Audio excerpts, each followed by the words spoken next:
Well, here it is, Hump Day, at the end of Hump Day,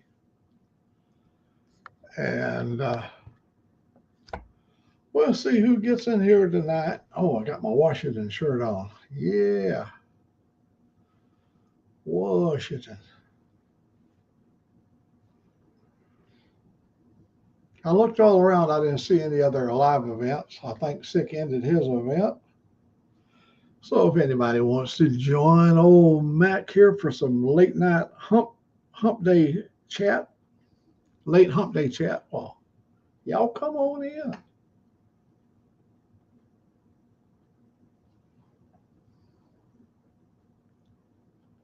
I'll give it a minute, then I might go over and bring up a video.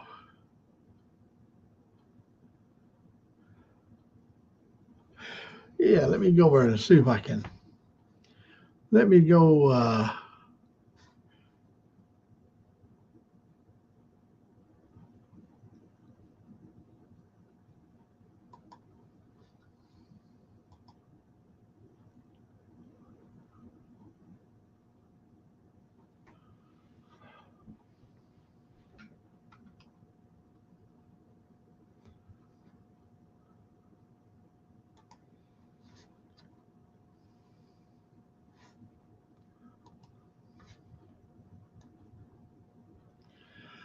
Let me see what we can bring up here.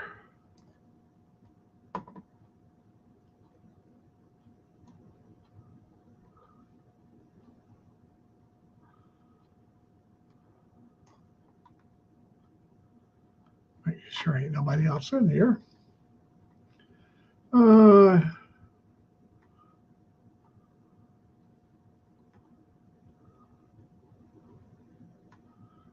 let's do the. Let's do the Helen, Georgia trip. Yeah, let's do.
Well, it looks like rain over there.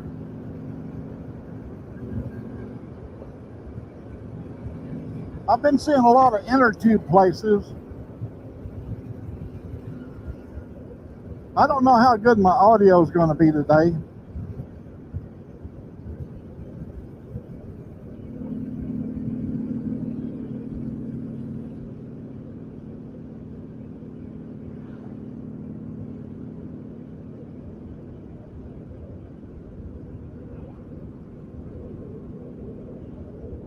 Oh, I see it.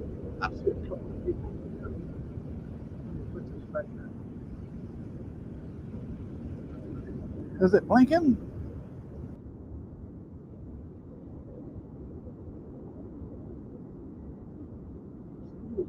Rod B.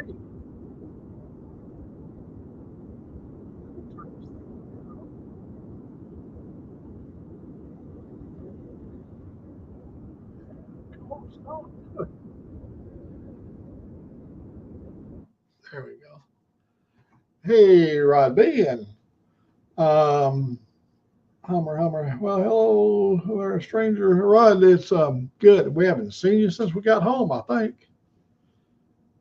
I'm hoping, let me see, let me put a link here in case you or Motobomb or whoever else might want to be in here can, they can check in.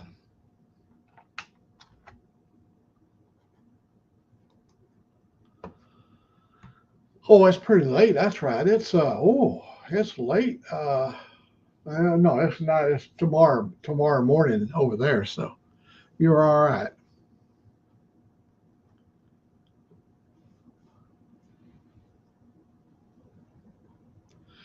Well, had a pretty productive day today. Um, Somewhat of a productive day. Nice the weather. It was never warm here. It was I think it got into the low 40s, and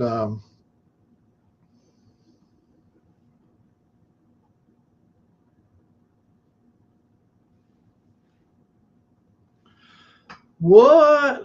Oh, you got to be kidding. Left misses and moved into storage. I'm hoping that's a temporary thing, but each to their own, buddy. I'm going to tell you, I cannot be any form of a marriage counselor. Been married 5 times. I haven't got it figured out yet. So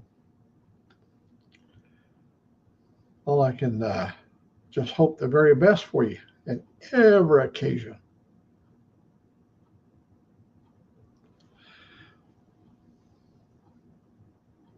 Hey, OC and Toga.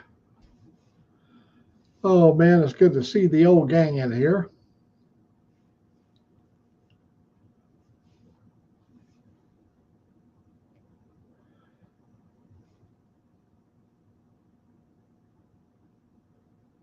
Oh, I'm so sorry to hear that. Well, at least you didn't cut your beard off. That's a good thing. Timothy Phillips. Hello, Timothy, over in Jasper, Alabama. I believe you probably still living in Jasper, Alabama. Um,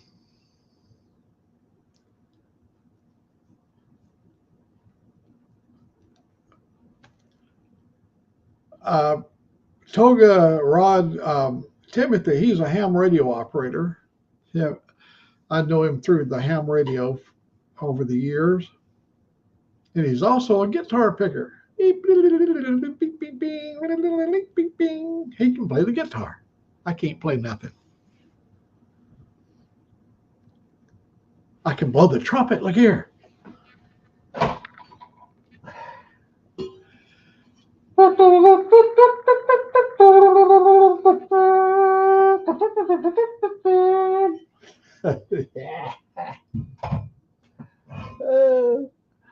Make my own music with my trumpet.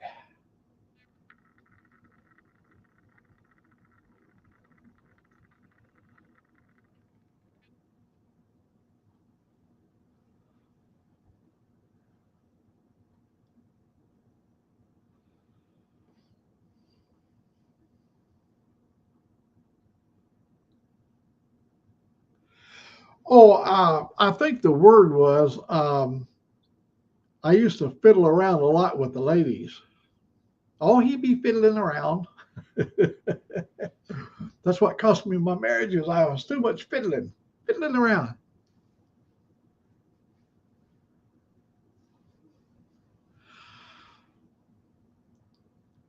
Well, Timothy, we understand about the cold weather, but you got to know here in Alabama, it won't be long. You'll be having some nice warm days, and maybe you'll have a nice field day this year. But I think we're doing pretty doggone good. My dog is healing up. Um, he's taking his medicine good. Got caught up on a few things. I had to catch up on my insurance, my automobile insurance. Um, I wasn't wasn't behind or nothing, but it was they wanted to have some more information. I'm logging up a lot of miles, and I think yeah, Ruth's truck usually was under 7,000 miles a year, and I'm putting a lot of miles on her pickup truck. And so I have to pay more now. The more miles you drive, the more you got to pay on the insurance. So we got that squared away today.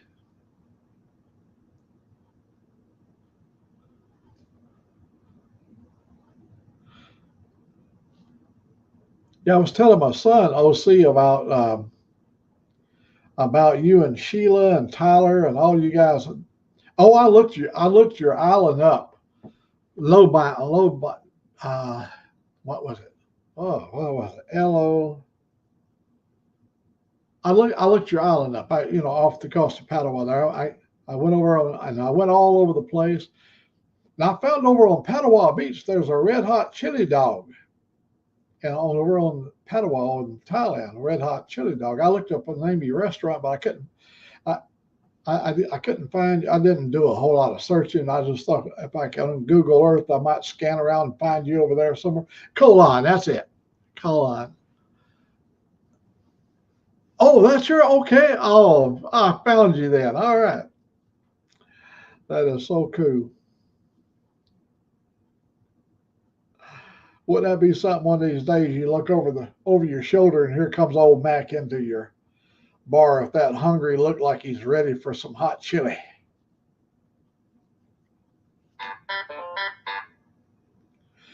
Padawan is a pretty beautiful. It's a beautiful. I've told you I've been studying Padawan for a long time, looking at it, and it's just a beautiful country. I like that whole scene. It ain't never going to happen because, first of all, I don't like. I mean, I love driving. I don't like flying. The reason being is I have neuropathy in my feet, and I can't walk mile after mile after mile when you get there. I know they can put you in a wheelchair, but I am not going to allow myself to be rolled around in a wheelchair. I just can't walk good. So, um, 20 years ago, what a wonderful thing that would have been. I should have done something like that 20 years ago.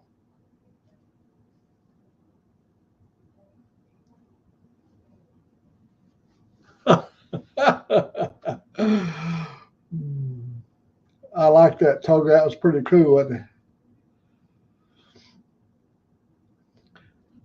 I took a trip from Seattle, Washington. I had to be at the airport at 3 o'clock in the morning because the flight didn't leave till 5, but you had to be there 2 hours early. And they run me all over.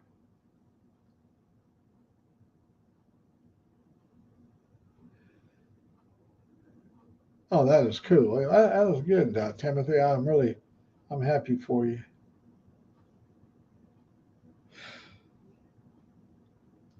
Well, I got these arms. Let me slide back here. I've got these 7 foot, a little over 7 foot wingspan. You can't even see. Hell, I got arms here. It's over 7 foot long from one tip to the other, and I got a belly. It's over 9 feet. So, see, I can't hardly fly because I can't get my belly off the runway.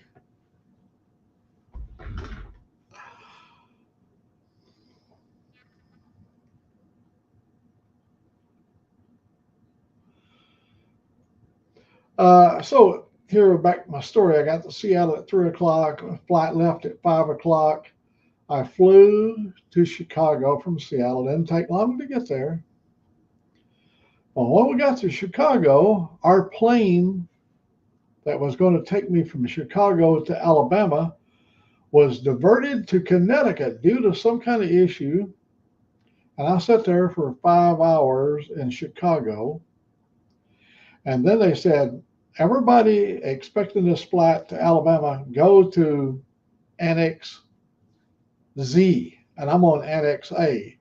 And I got to go through all the miles and miles of Chicago runway.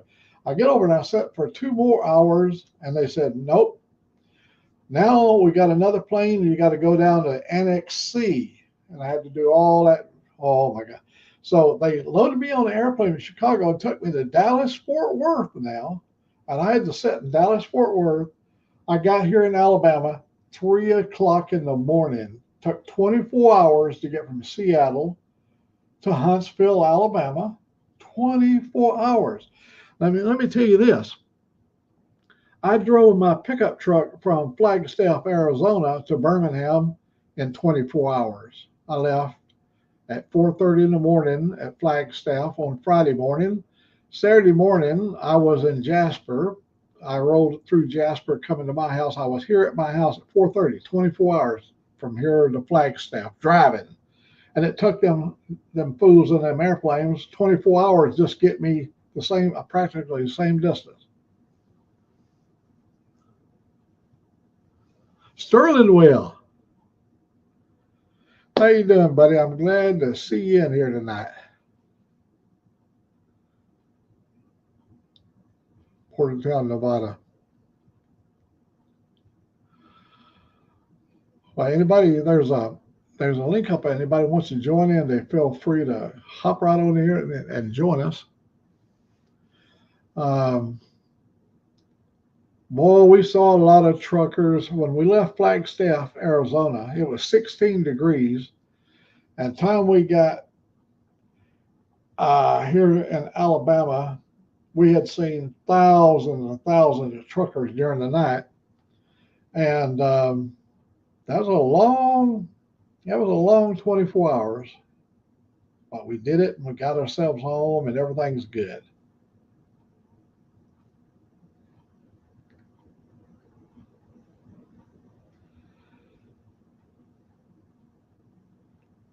I asked about you the other day, Sterling, and they said you had basically just give up trucking. That's it, all over with. In Fallon, Nevada, you never wasn't going to go not another inch further.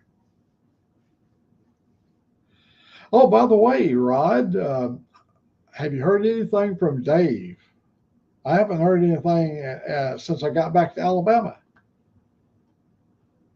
Is he doing okay with the eye, or is he out on his trip and he hasn't been able to communicate yet, or is he taking his kangaroo in for service, or what? Oh, you're done with trucking for real? That's hard to give up, especially if you've been doing any team running. After you shut down on team running, after many years of team running, you crawl over into bed and you can't lay there more than 5 hours. Oh, they did say that. All right, okay, all right. Yeah, when I seen you said you was over there. Okay, so you deliver sheds, and I believe you're doing it.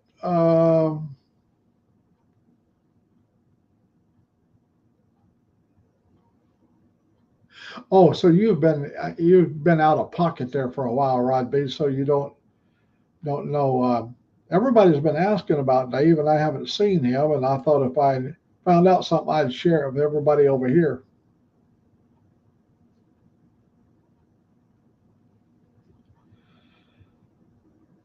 I think he's got my telephone number. He's got my email address.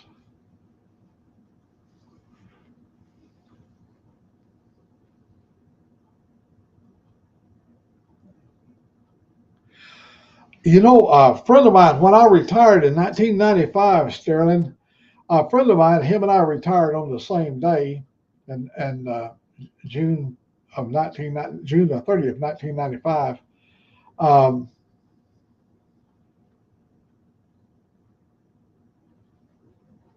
yeah, cool, Timothy. You got a nice, sweet setup there.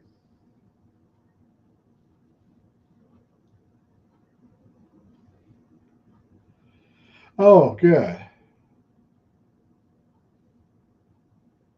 Well, I got home Saturday. I didn't get home till Saturday morning, see, so I missed. See, I guess I missed because I was spent the rest of the day down at the hospital with my dog. So I missed him on that Saturday, but here it is midweek already, Wednesday. Um, Maybe he'll show up. I'm sure he will. I know he don't have his lip pooched out about nothing. He shouldn't. He seems to be a happy soul.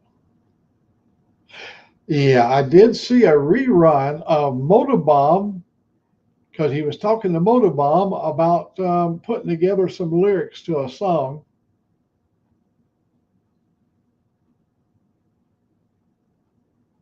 Oh, so back to my 1995 story.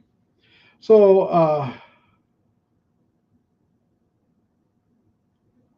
oh, Rod, thank you very much for checking in, buddy. God be with you, man.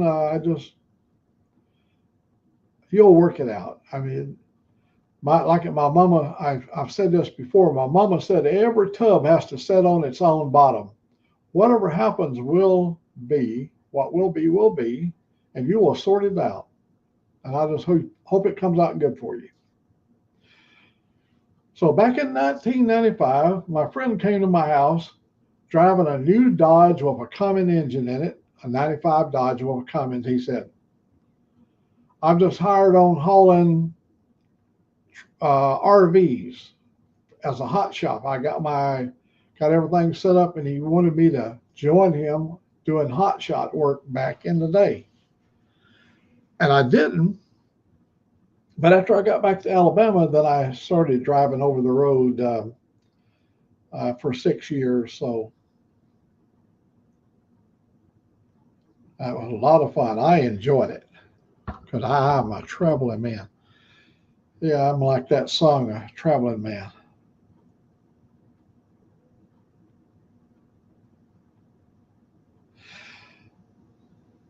Stay strong, man.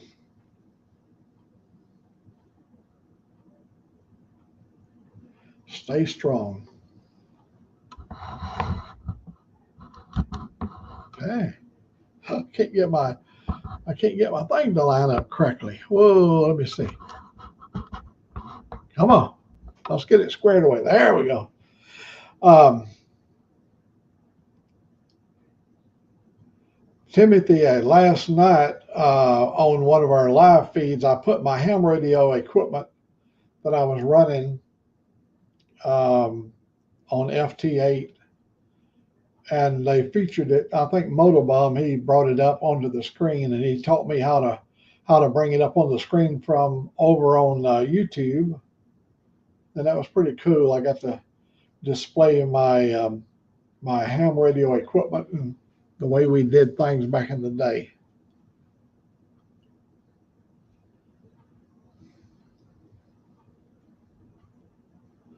Well, Rod B is now a statistic. I don't know if that was his first wife, but statistically, there's a good possibility that you're going to go through that.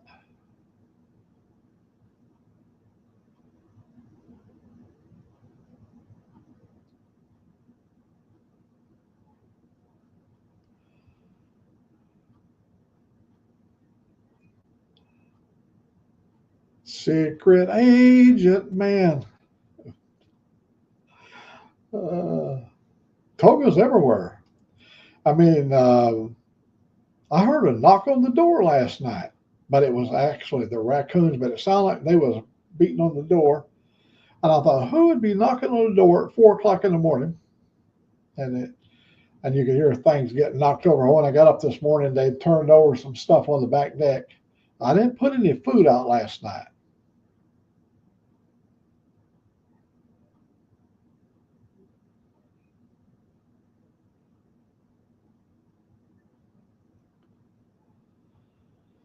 Yeah, I see Toga. He lives a good, active, live life. You know, you can see him on a live event just almost anywhere. Who was that? The Spy versus Spy, wasn't that? The cartoons where you had the Boris Karloff, Boris,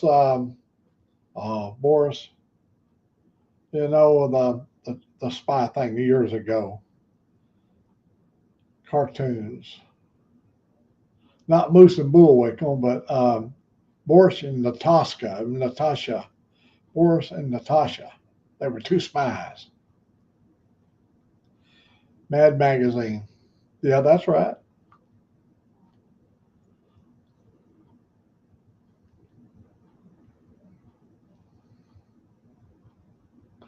I think I told you, Sterling, well, the other day, um, I saw, I didn't see, I was listening to a live broadcast show, one of them where you have like John Boy and Billy show.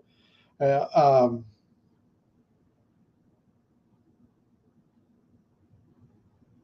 oh, that's good. That's pretty dang good there, Timothy. I was listening to a show like John Boy and Billy, and they were talking about all the old commercials that's gone away. Like you don't see Flo anymore from Progressive, and it showed them they was going up to unemployment shack. Flo was getting her unemployment check. The Taco Bell, the Chihuahua, he was drawing unemployment. Quite a few characters over the years that the commercial is no longer being played.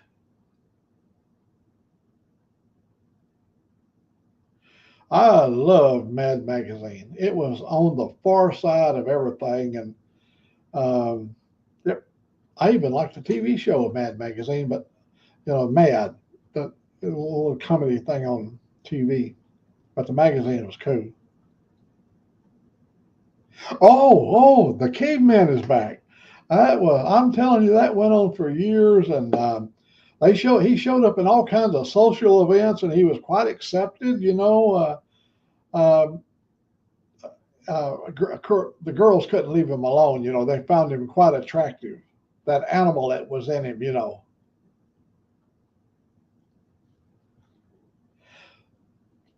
And that lizard, the gecko there, the lizard, he's everywhere. We used to see him, and he was crawling across the desert there in one of his commercials, and he ran up on a skeleton of an animal that had dried out. uh,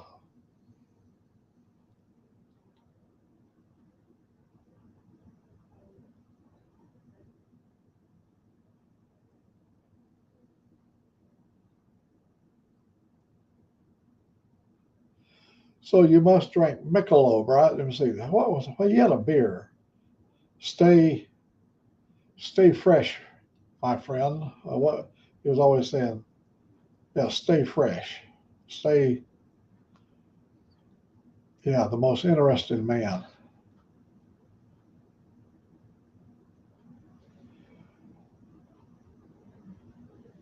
What is your niche in life, Sterling Will, that makes you the most interesting man in the world?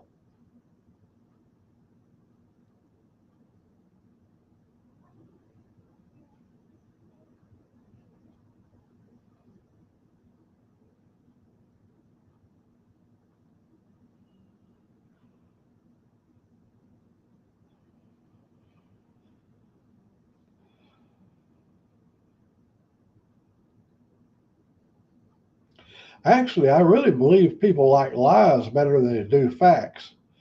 Now, you take a big heavy woman. She says, "Do I look good in this dress?" Now, if you was truthful, you'd say, "Well, you look like a sweat hog in it, and it looked like the material's going to bust any second. You could kill somebody with all that flab." But the proper thing to do, even though it's a lie, you go, "Oh my God, you wear that dress so nice." So lies are the most,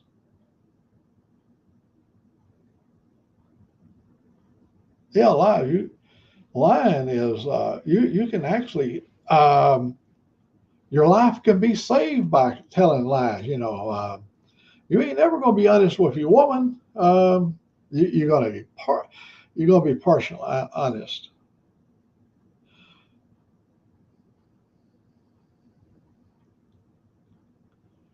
QWA, QWA. You young kids have got letters for everything. WTF.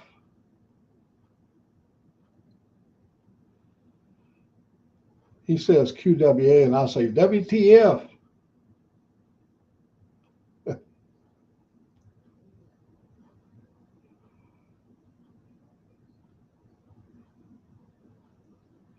Como is what, I believe. Como.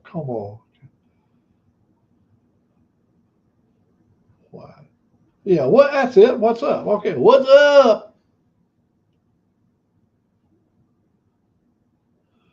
Sup?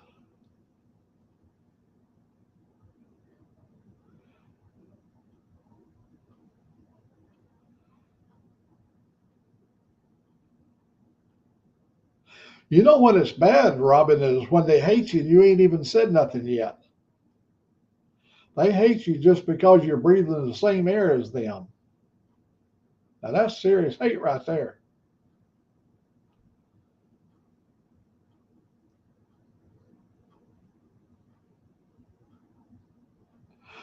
Oh, when the most French we knew was, I think, the Royal Mounted Police in one of the cartoon years ago. They used to use a word like Jacques Labour, Jacques Labour. They was always using a made up French word. I do know some French. French toast.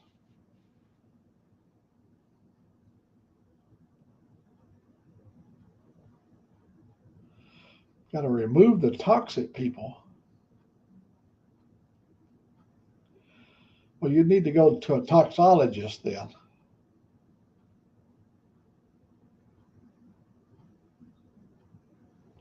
How are you? Okay. Como. In Spanish, como, I believe, is what, isn't it? French kisses. Hey, you can't beat French kisses there, Timothy.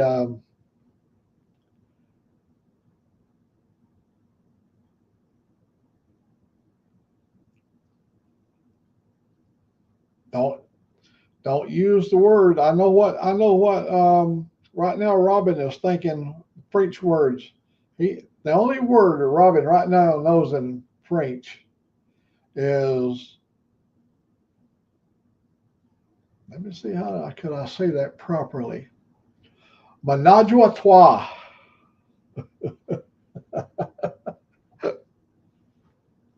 Hmm.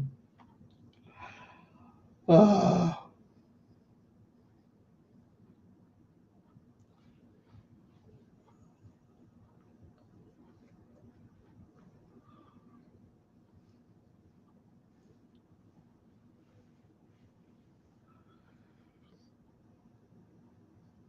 I've got a good friend that lives up in Quebec. Bleep bleep bleep bleep. Yep. I almost everything to me is Greek. It's Greek to me. I got a friend that lives in Quebec. We've been dear friends for years. He's a ham radio operator, and him and I was on 20 meters for probably 20 years or more. And of course, he speaks it fluently. He lives up in Val d'Or. He comes on here. He comes and joins me sometimes. Him and his lovely wife. And if I'm not mistaken, I believe Ed is now in his 90s and he's still a good, hard-working, active human being.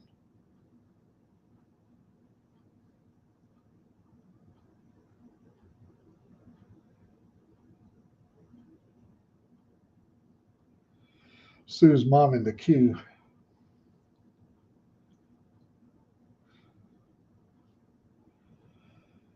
And so in Spanish, that would be like besamacula, besamicula.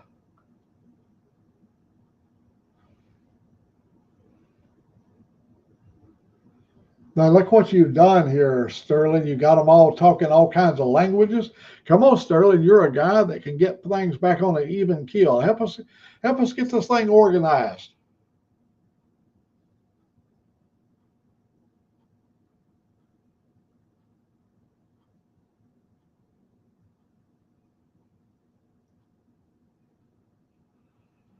Uh,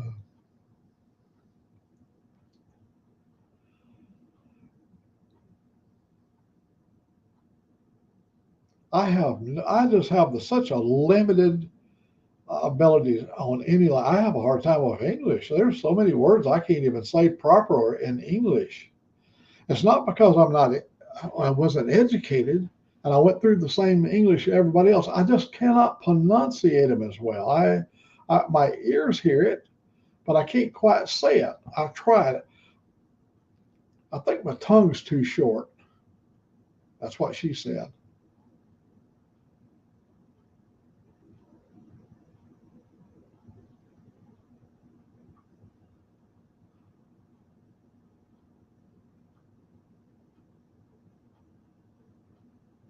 Thank you, thank you. Thank God, Robin, Robin, back to the conversation.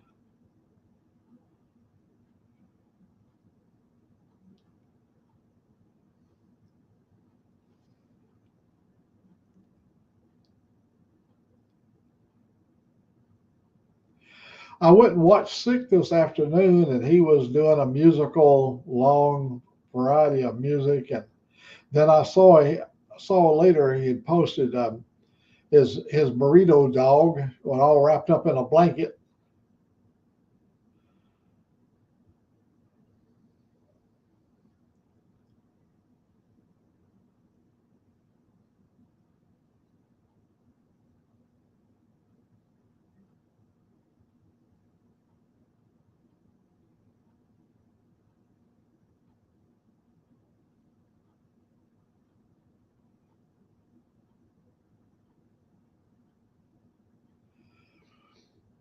When I first started out, Timothy, and using phonetics, everybody couldn't exactly get a grip on which phonetics they wanted to use, and you would think phonetics around the world would be the same, but when you get over in other parts of the world, we do Alpha, Bravo, Charlie, all that kind of stuff over.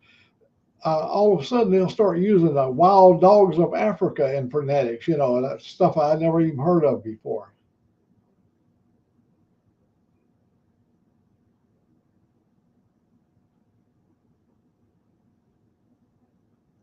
No, I've no token. You do such a good job. Not only you've got a good understanding of the English language, but you know all the catchphrases and all that stuff that's in English, and that'll carry you a long ways.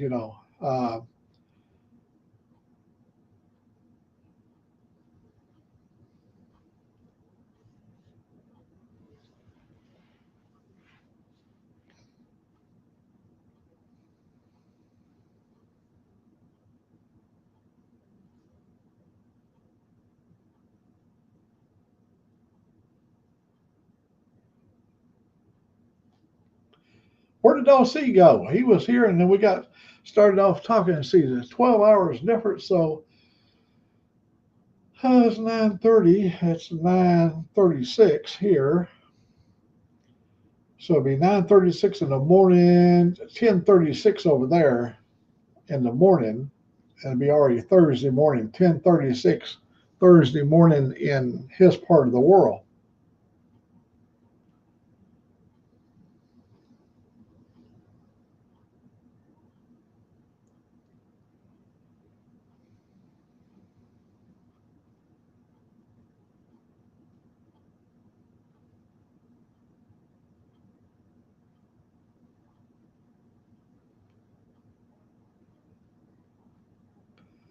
I saw that. Some of them had been exiled for so many years, and they're returning back to Syria. I had a son that visited Syria in the U.S. Marine Corps. He was in the U.S. Marines over in Beirut. They blowed up an embassy and killed a bunch of his chums over there. And Ronald Reagan, the president, sent him to Syria because the warring faction that actually did the bombing of that embassy had fled over into what's called some kind of a refugee camp in Syria, and they were seeking safe haven over there, but they didn't last long. That's a terrible thing. Yeah, I don't know everything involved and all that kind of stuff, but um, I had children that have been to Syria.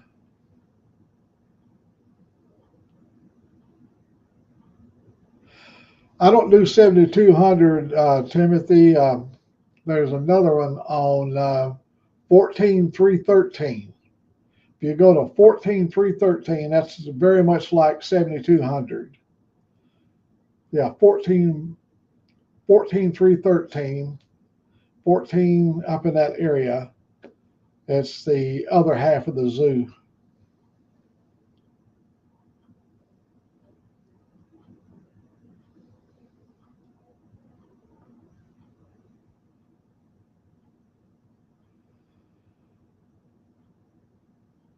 It'll probably take quite a load. I just watched the lady motorcycle rider Itchy Boots. If you've never watched her toga, she just left her country yesterday. She left and went into Iraq. She went into Iraq, the Kurdistan. She crossed over in that little section, the Kurdistani people, today on her motorcycle. And my God, it's really intense over there.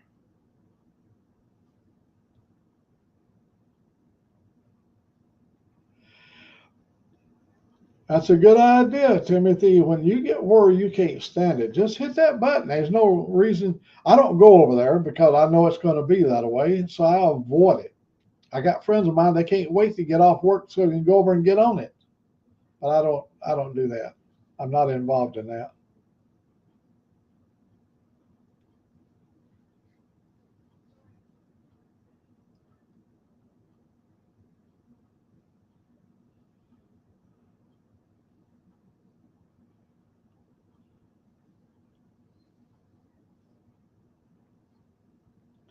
The world is a kind of an odd place.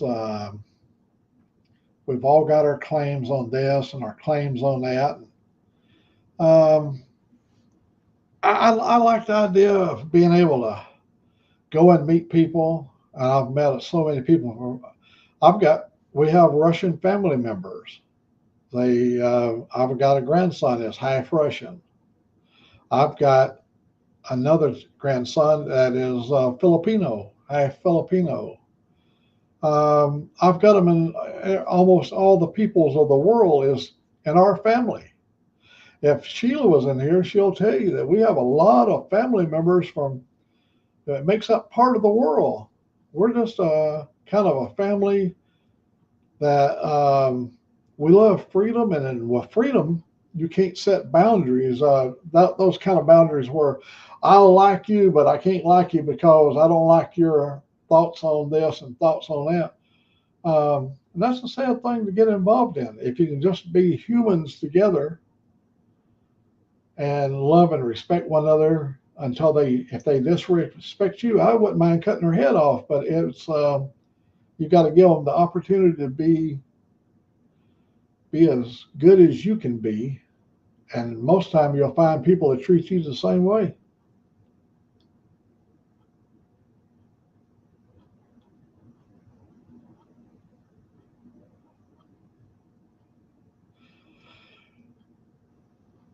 I think peace is a beautiful thing to think about, but I think people forget about when they start talking about peace.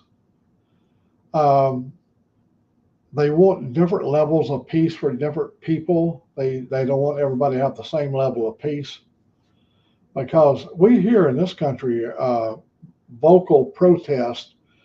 It's fine, and everybody has a right to speak. We have even a constitution that gives us the right to free speech. But I will tell you, there's sometimes you wish you just shut the hell up, just keep it on the down low. I don't want to hear that bullshit. But that's their business. I don't get involved in it.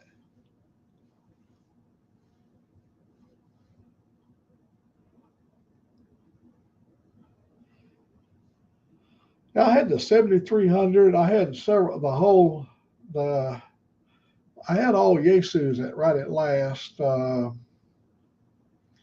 7300, yeah, I always kept mine upgraded. You got to use the SD card to upgrade your radio. So I did FT8, and my 7300, I went and bought me a second 7300. So I had two of them, and on the second one I upgraded it I just ran straight FT8. The second one already came with FT8 already, but the first one you had to put the SD card and upgrade it for FT8, Box Tango 8.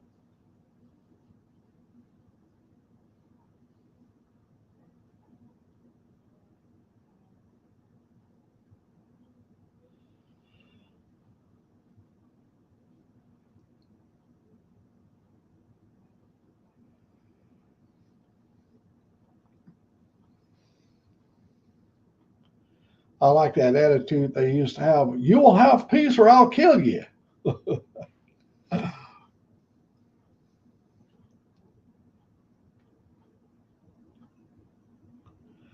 I like that Jeff Dunham. He's got that that little dummy. The terrorist dummy. I will kill you.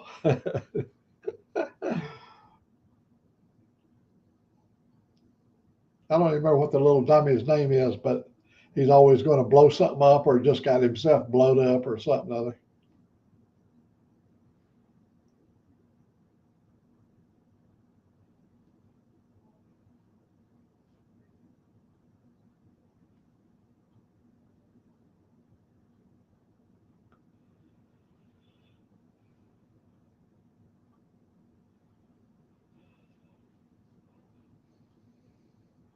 Ahmed is that little. Yeah, that's the name of the little his little dummy that's always. And Jeff Dunham, he took Ahmed to Saudi Arabia, and he did his whole stick there. With "I will kill you, I will blow you up," and they applauded. I mean, if you can separate reality from facts and enjoy the comedy, the humor, and see the humor in it rather than he's trying to make a statement or whatever. Unfortunately, a lot of people get involved in they misinterpret or misread or try to make something out of something that ain't there.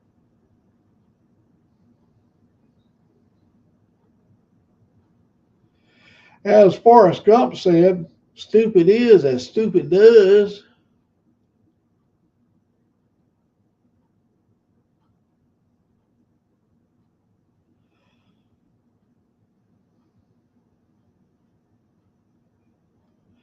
I watch them on YouTube. All the dumb things that you don't have to go far. Right here in America, you can just go tune in YouTube and look at the crazy people we have here, the stuff that they do. It's unbelievable. But it's kind of funny to watch. I enjoy watching some of the stupid things they do. And they don't understand how they got themselves hurt.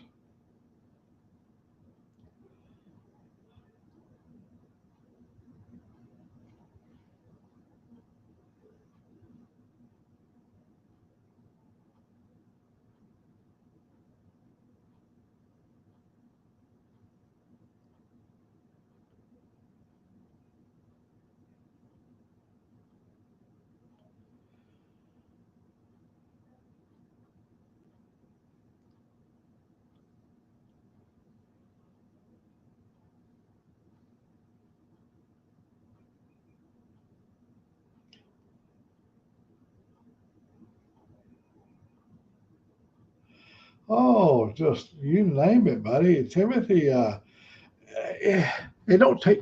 Well, I can't badmouth a lot of people because I'm just as ignorant as they are in a lot of ways. Because I will get so mad about things that you give a couple of minutes and get yourself realize that how stupid it makes you look when you get that angry. When somebody makes you mad, they've already won. Hey, Connie.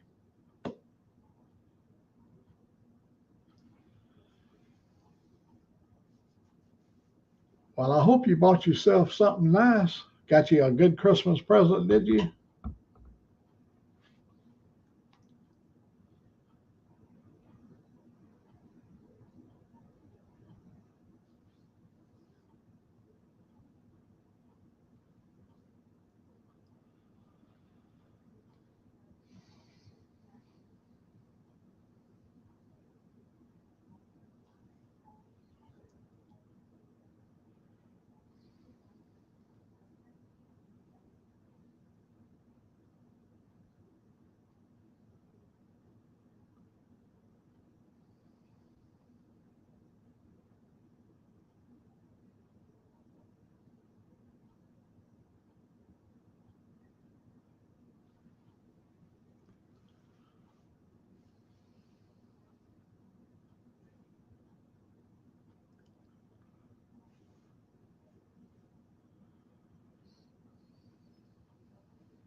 Well, OC, I think he's probably shopping like he was yesterday.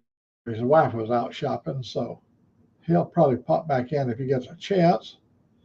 And it was really Rod B. I really hate, people are they're gonna live their life, and Rod B and his wife, they split the sheets. So sad, as my vision of it as being sad, because I've been there and done that. Because there's a lonely period of time, when you've been with a woman for a period of time, and all of a sudden you find yourself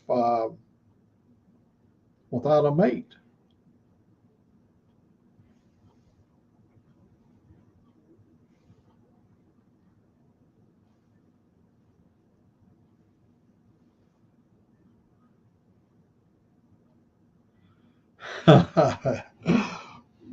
Cussing. Oh my gosh, uh, I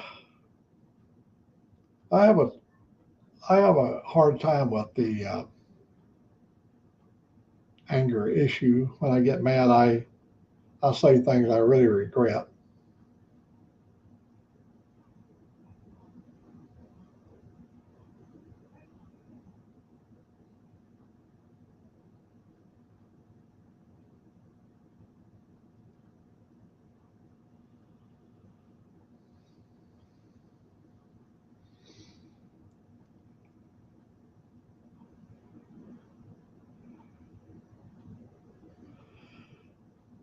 Oh, that's nice, Connie. That's good.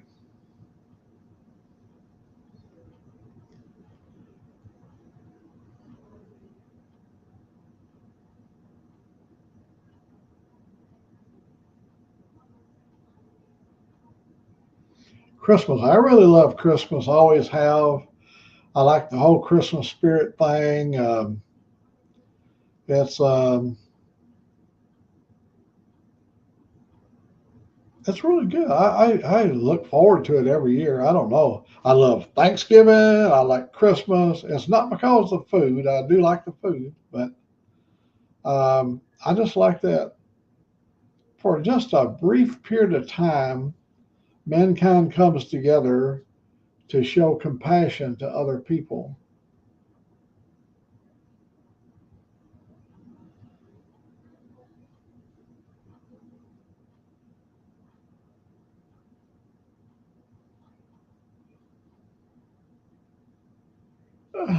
Yeah, you can't hold it in too long. Yeah, I think. Yeah, I had a screaming fit over there in. Let me see where. Oh, it's coming into Flagstaff, Arizona, and so the Grand Canyon is up here, and I wanted to take the exit. I had to be like, I'll just make up a number, 39A, and said the phone said take exit 39A. Well, I got up there. Well, 39A, I was over here in the right lane thinking 39A was going to barrel down around under the freeway like on a clover leaf. But no, 39A went to the left, and I'm in the right lane, and there's an 18 wheeler over here, and I can't get over there. And that road I took off on, I hate roundabouts. And first thing I did, I come to a roundabout, like 3 level deep roundabout. I circled my way around and got off onto the right one, and then I didn't even go a mile. I came to a second roundabout, and by that time, I just let it fly, and it made me feel better after it was over with. I got to say that.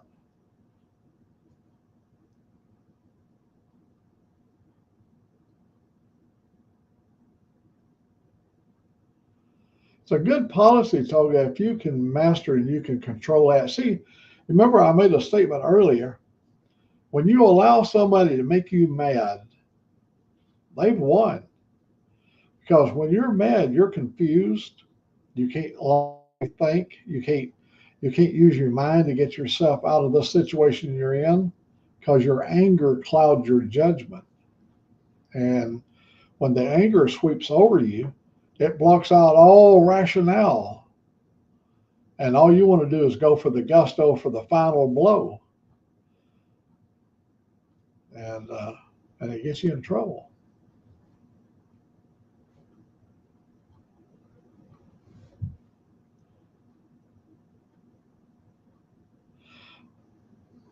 I wish we could all be happy like Motorbomb Virginia. He's always happy.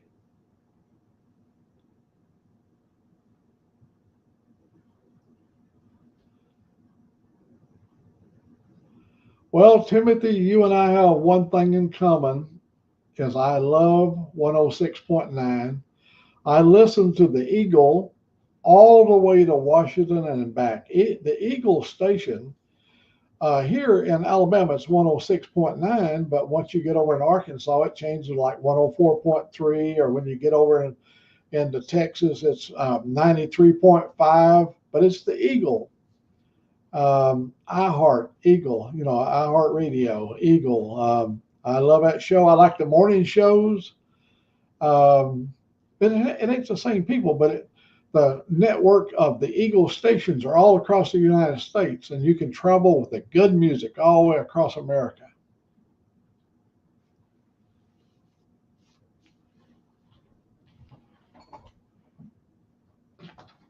Hello.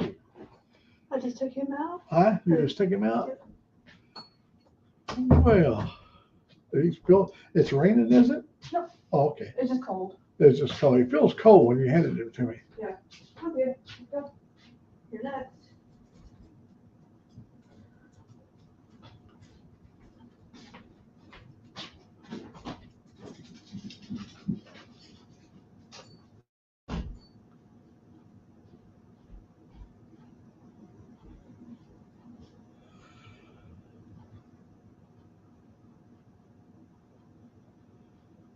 He's a good human being there, Toga. Timothy he's just a squared away young man, and he's got his life ahead of him. I've known him probably most of his life, a big portion of his life. I know of him. Him and I used to field day together. We used to field day together.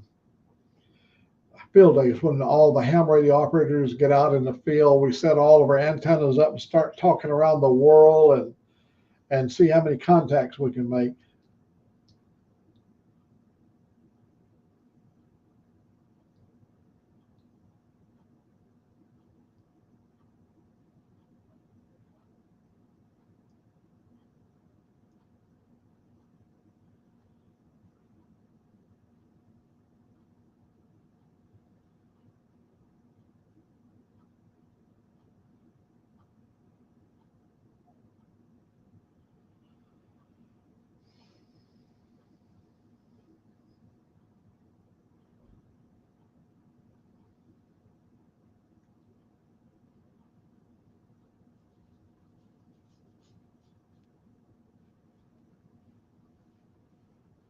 Oh, that's cool.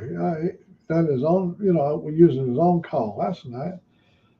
That's nice.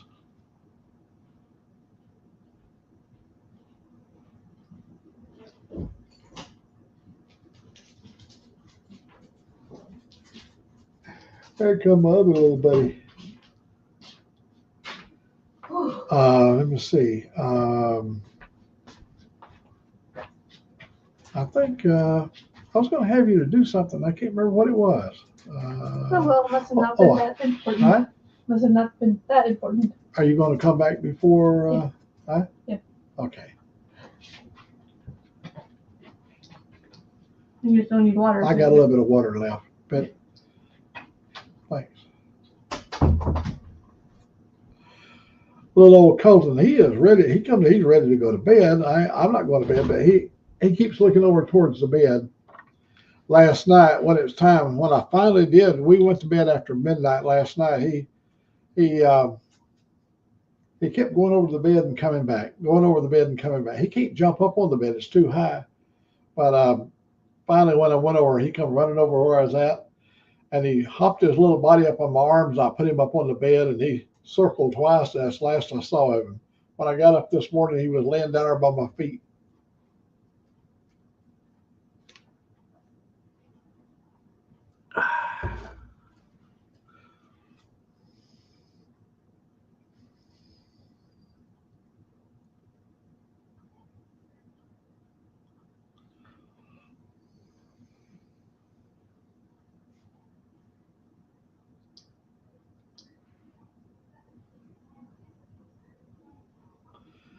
Well, buddy, you want me to put you in the bed? Hmm? Oh, yeah, he looked over at the bed. I can put you down, let you just curl up by my feet down there.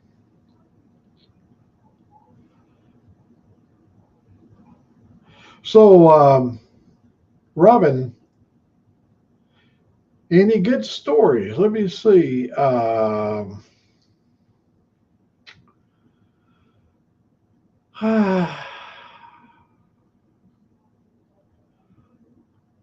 No, I think I told you the insurance company wanted me to, had to get a hold of me because of the mileage. I've been racking up a lot of miles on my wife's pickup truck, and we had it insured.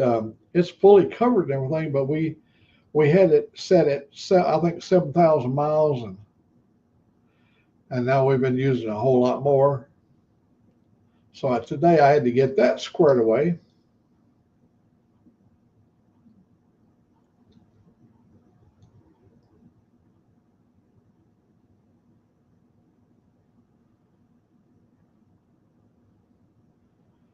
Well, Timothy, you ought to start yourself. You got a lot to offer. Start yourself like this thing here. I'm using StreamYard. And StreamYard, you can have as many as 10 people on the screen here. And sometimes the screen will be full of people, a lot of people over in the chat area. It's kind of like ham radio in a lot of ways, but where you actually have visual contact with the people.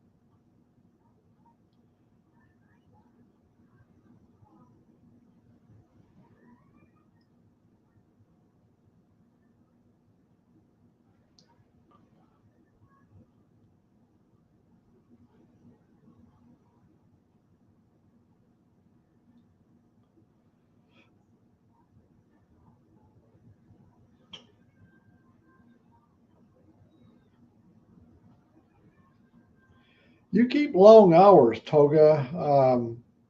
Yeah, you keep a you keep a lot of hours, but you got it worked out where you can handle it because you always seem to be refreshed. You never like dragging or having a tough time getting through.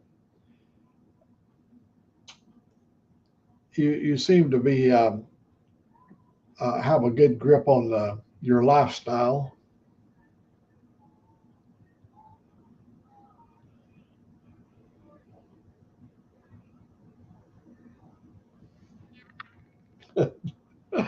I got dogs all around me now.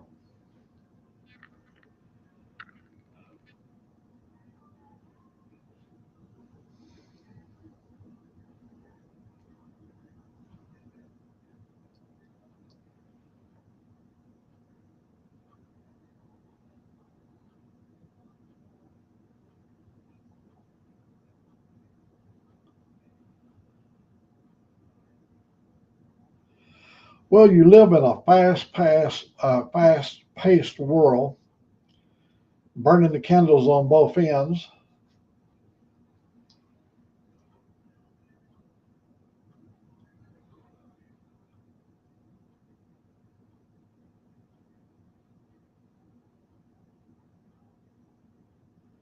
Yeah, I used to work all the Boy Scout jamborees on the air, Timothy. I enjoyed that. I worked them all around the world, Boy Scout jamborees, and that was always very rewarding to me. I had a friend. He was an Eagle Scout master. He's gone now. He's deceased, but when him and I, we used to run around together. And this guy, him and his wife would go make ice caves up on Mount Rainier. They'd go up there above the base camp and they'd make these ice caves. And the mountain explorer eagles had to come up and they had to take their 1 week long test up in these ice caves. Had to stay for a week up in the ice. Survival skills. It was pretty interesting.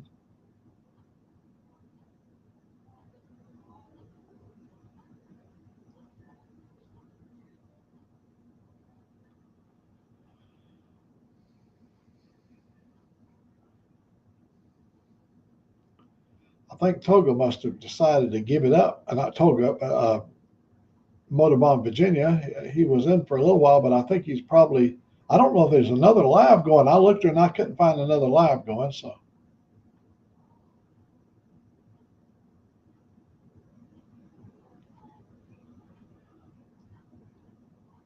Little buddy.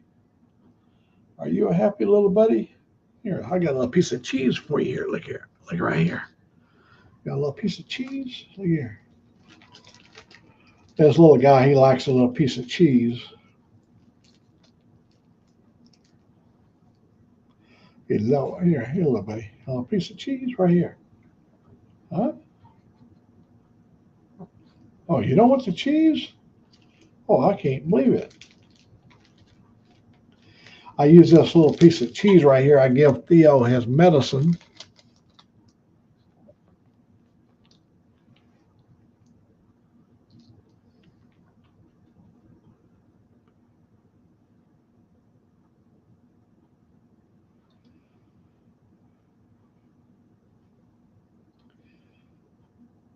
Toga, your separation from your mate, y'all because of your assignment, or just she's got one occupation, you have another one, and you're separated from your occupations?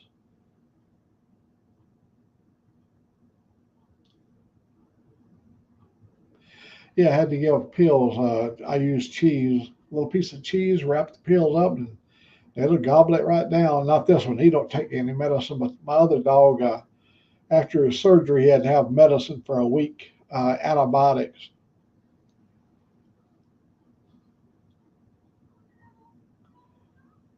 I don't know the circumstances. Toga, are y'all separated through occupation?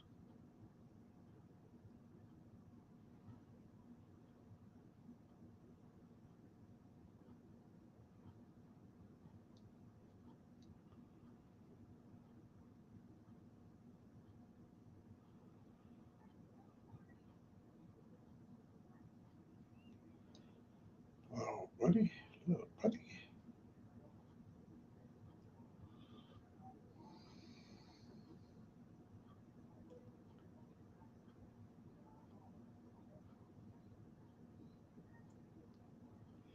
I'm glad we got a chance to speak with Rod B tonight.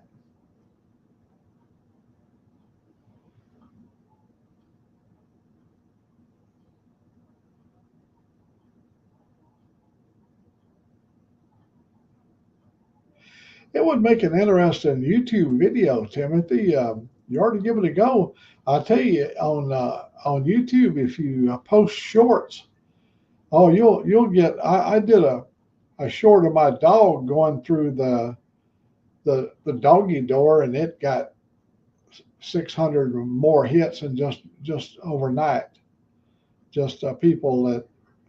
And what happened, that helps your channel to grow because people will subscribe to you when they see your little short. Shorts are a good way of developing and growing your channel.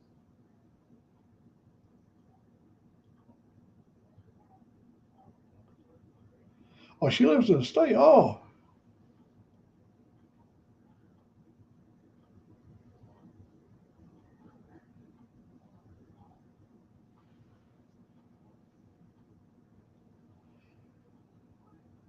I hope it works out, buddy.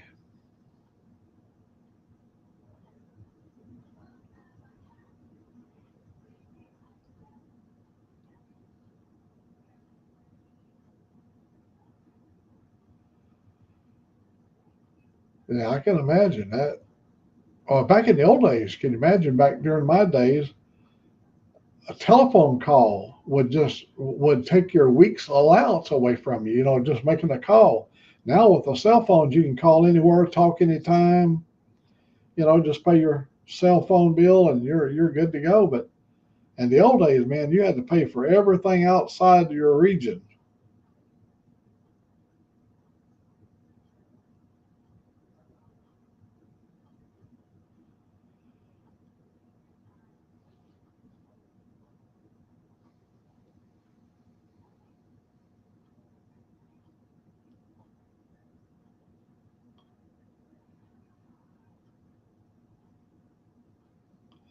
Oh yeah, really makes a difference between the way it was back in our day. We had our very first telephone in our house we got in 1957. Yeah, 1957. They brought the telephone line out, and we got a telephone, and it was on the wall, and you didn't have a dial up. You went over and you picked up the earpiece, and you had a mouthpiece that was built onto the wall, and you turned a crank, and when you turned it 2 or 3 times, the switchboard would ask you, what did you need? I mean, what, if you're going to make a long distance or make a call or whatever. And we was on a party line of 8.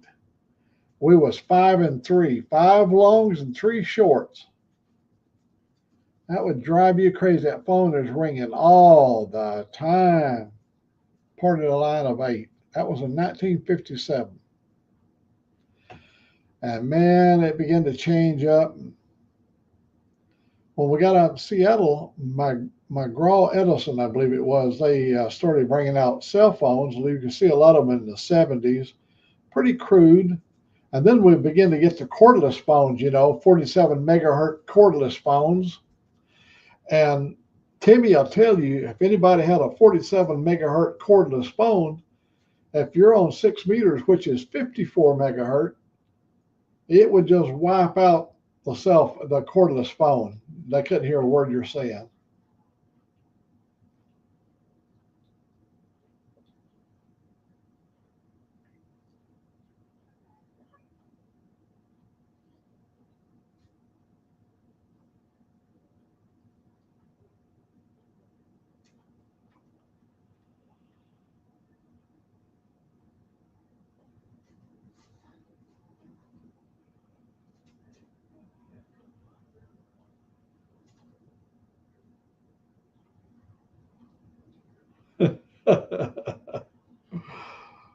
Because, hey, listen, we'll tell you, Toga, let's say you find you a guy buddy.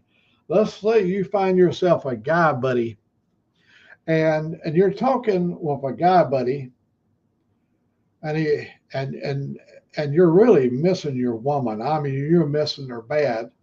And your guy buddy said, "Oh man, did I bust me a chunk last night?" Whoa, buddy. We shook the walls, and you go, "Come on, get out of here, man! Don't talk that stuff." Pretty soon you'd be even more hungry for love when you got through listening to your buddy talking about all the things he did last night.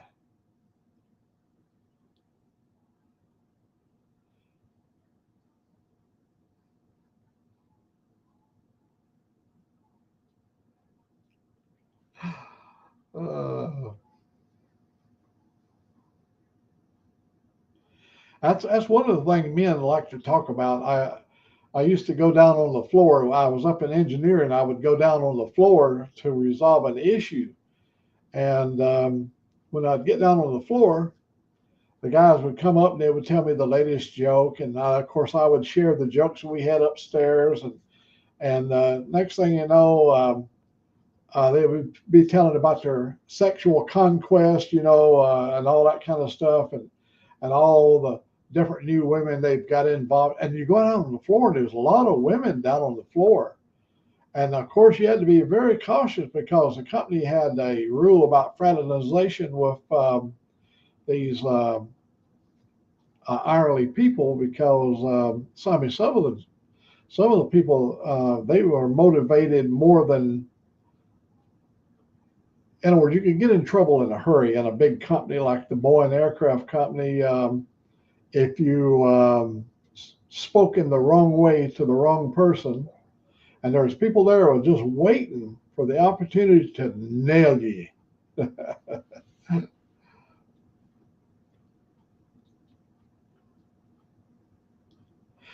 Hey, you take care, Timothy. Always come. You're welcome to come onto my page anytime. And all my friends, you'll see they'll treat you just like we treat one another with respect. And you don't have no reservation here. The only guy that we have to keep on a chain, that's Robin, because he's Canadian, and you can't let those Canadians do anything. You got to keep an eye on them. Good night, Timothy.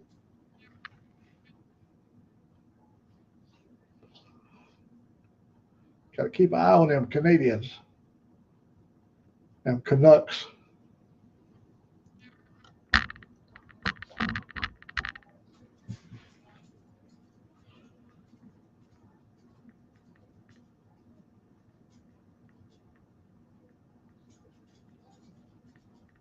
Be my pleasure.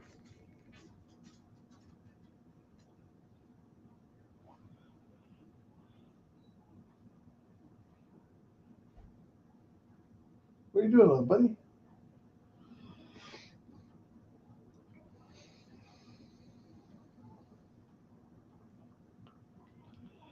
It's good, Toga, to see young men grow up. I remember when he was just a young uh, person with his dad, and him and his dad was always together, and then watch him grow up and get his own life going, has his own family, has own things going his way, and it's beautiful to watch people grow up and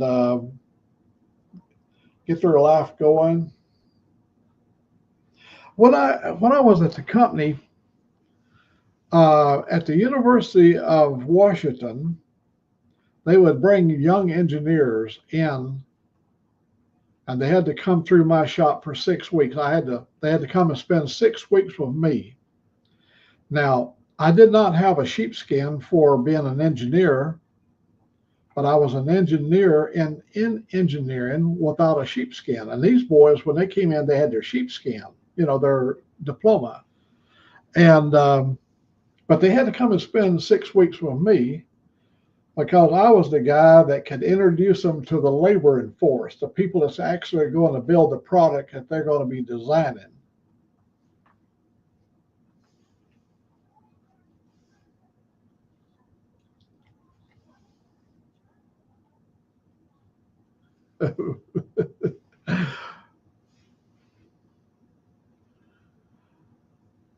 As you know, it's all in good fun there, Robin. We just want to have fun.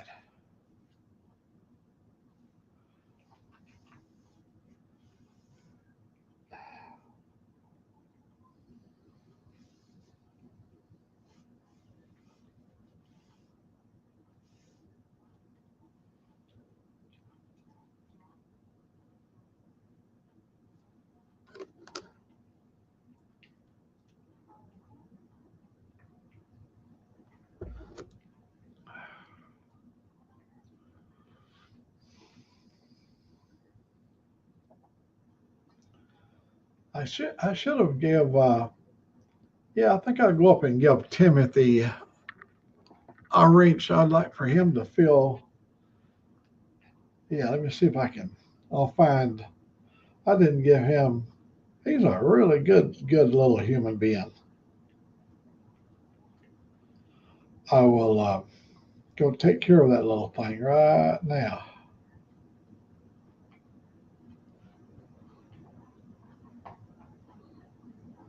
Oh man. Woo!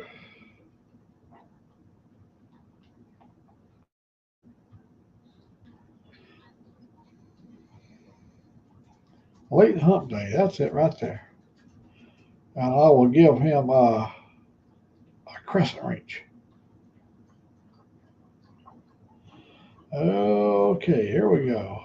He is now. He's got him a little crescent wrench there.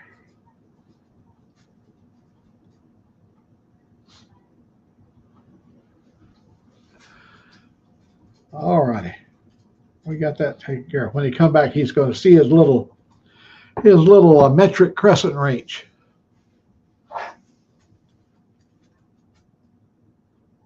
Come here, buddy. You want to get up on the couch? You want to get up here? Oh, I'll put you up there. I got to put my dog on the couch. Come on, little buddy. There you go. Now you can find you a little place to dig in.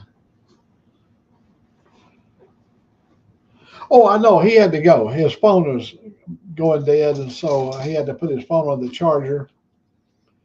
And I didn't think about doing this. He's been on with me before. It wasn't his first time, but I never thought of. I just don't never pay much attention to what's going over there on the right hand side. Then when I looked over there, I see that I had not done that, and it's not a requirement, but it's a.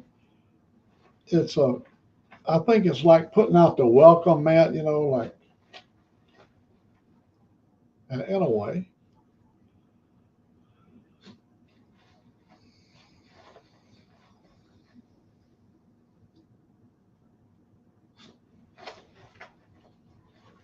Got things we got to do tomorrow.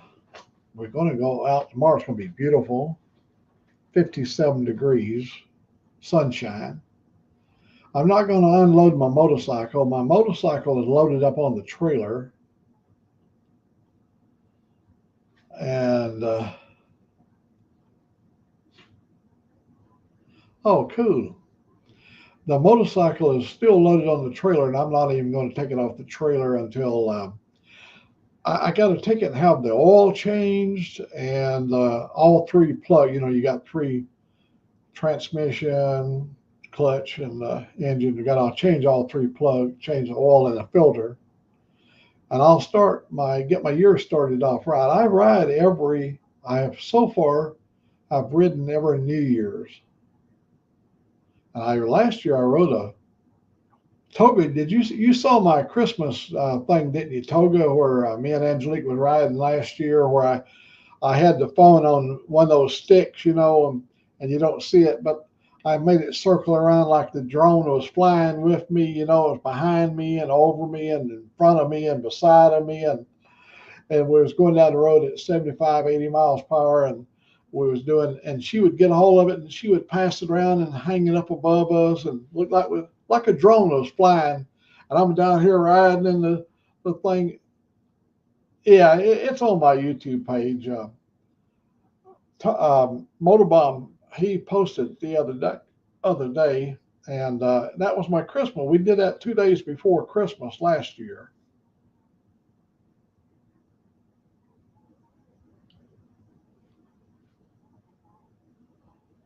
Minus 43 degrees. Woo, woo. Oh, it's not minus 43 degrees Celsius. So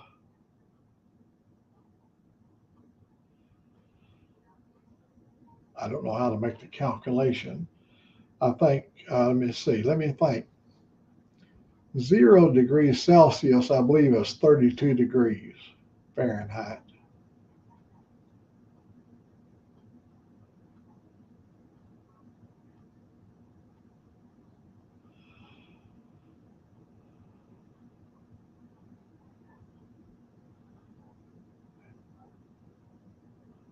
Minus 43. That's still cold. I don't care how you look at it.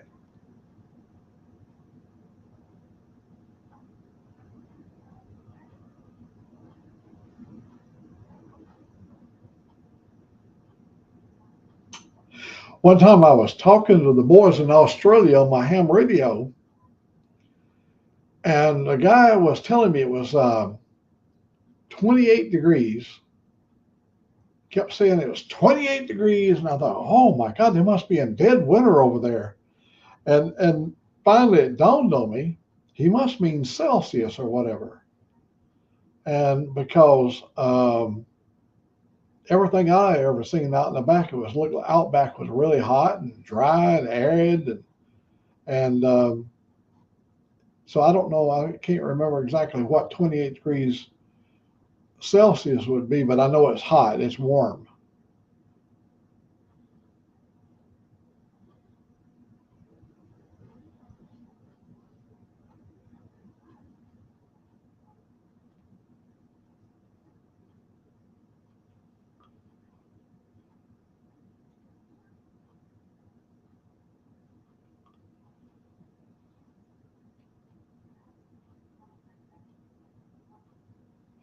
Minus 41 degrees Fahrenheit. Wait a minute, that's odd. Let me see. 43 degrees, minus 43 degrees Celsius is basically 40 minus 41 Fahrenheit.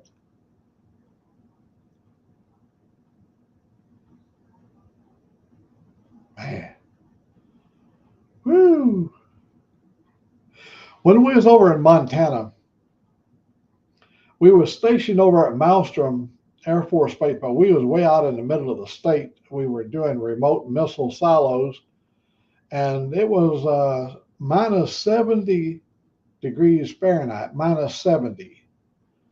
And so the toilet, the honey bucket is outside the fence. And so you'd have to get all your Arctic gear on, and you'd have to go trudging out across there to get over to where the toilet was. And so we found our construction trailer had 3 steel cables over the top of the trailer with 55-gallon drums filled full of concrete to hold it down because the wind would blow 80 miles per hour there across the plains. And so instead of going out to the honey bucket, we would go behind our trailer and piss on the barrel. And we'd piss up at the top of the barrel. You know, the barrel was down kind of off a hill, and it would run down the side of the barrel, and it would freeze before it ever got to the snow. And we did this, and that little yellow mountain kept building up and building up and building up. And we did this all winter. Everybody would just step out around the trailer, go around there, the guys would, and piss on the barrel. Well, and all the construction workers, they all pissed on the barrel. Well, we had a lady come out from the Pentagon. It's called SATAF. SATAF, Tactical Acceptance Force. It's a jargon that they use. The military out of the Pentagon, they would send the SATAF out to get a status report on our missile development.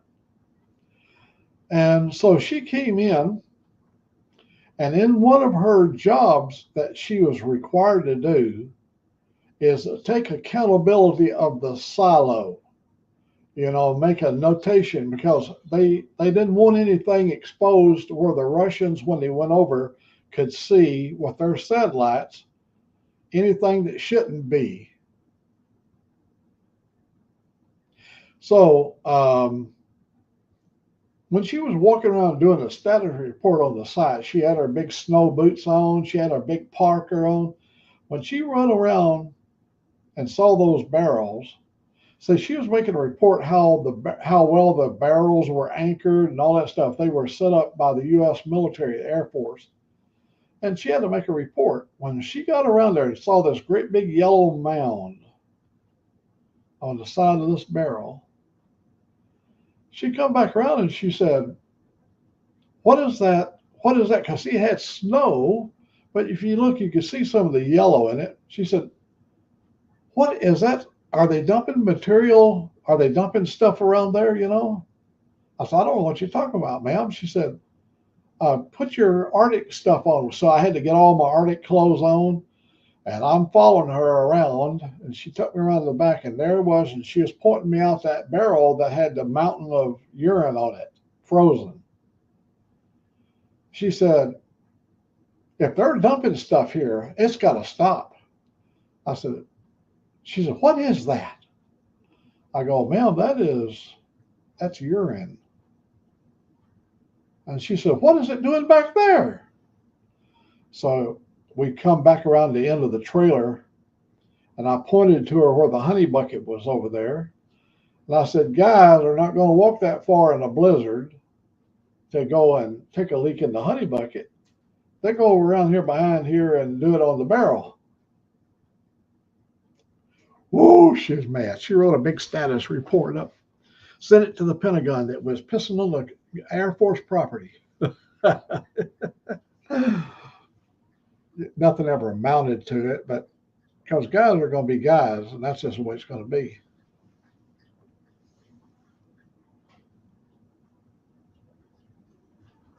You're going to be looking like me. Look how smooth and clean shaven I am. I've got just a little dusting, and don't have much of nothing. I'm just like a teenager now, you know. Got my little teenage mustache.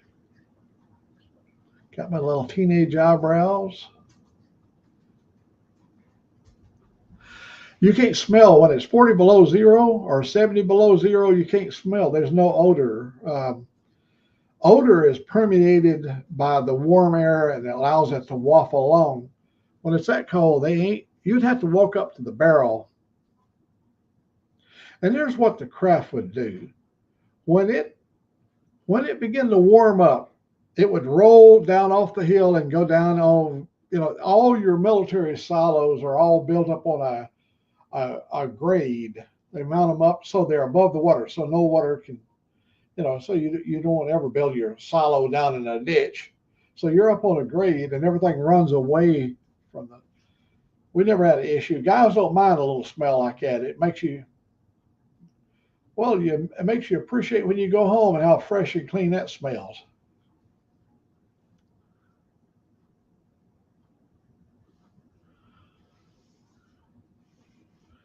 Construction workers are low lifers. Let's just put it that way. They don't care.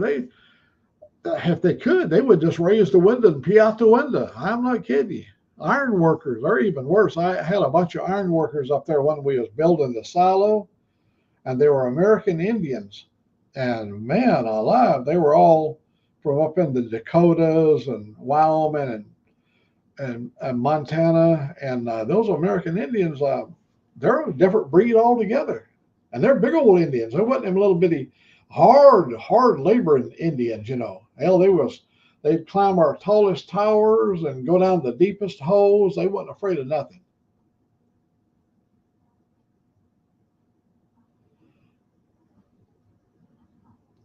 But that's just way things was back in them days. And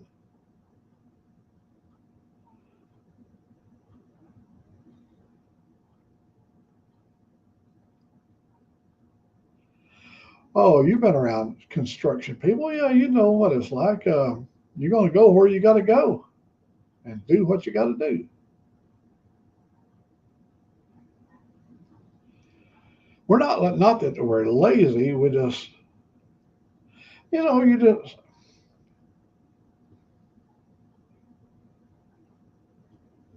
Oh, see, we're glad you made it back, buddy.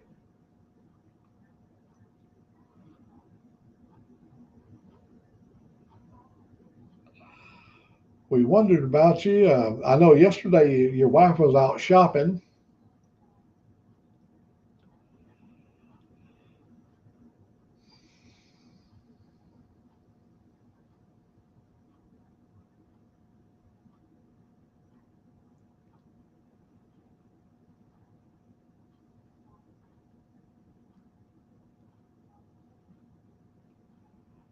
I was sure hoping Dave would finally make it in.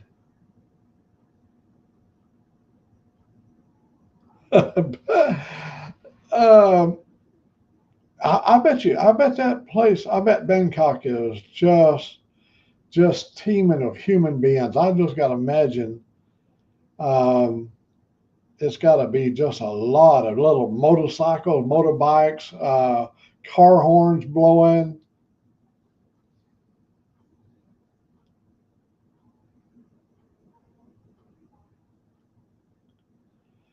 Oh, I went to one of the largest flea markets here in our part of the country.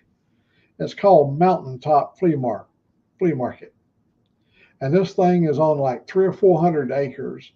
And oh my gosh, I took Angelique over there, and she wanted to make every row after row. Ah, my God, I was just wore out.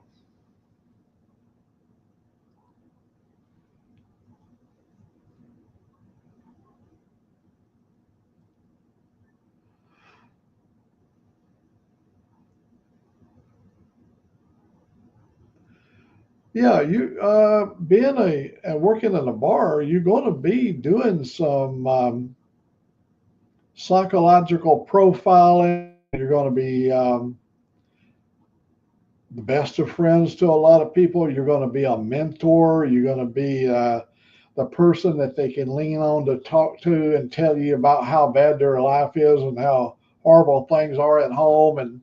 And you're going to see all this stuff. That's kind of, to me, I think being a bartender.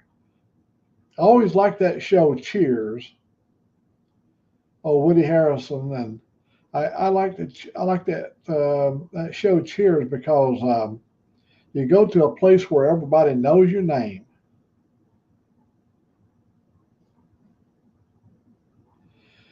All right. We got the clock running. Baby's sitting.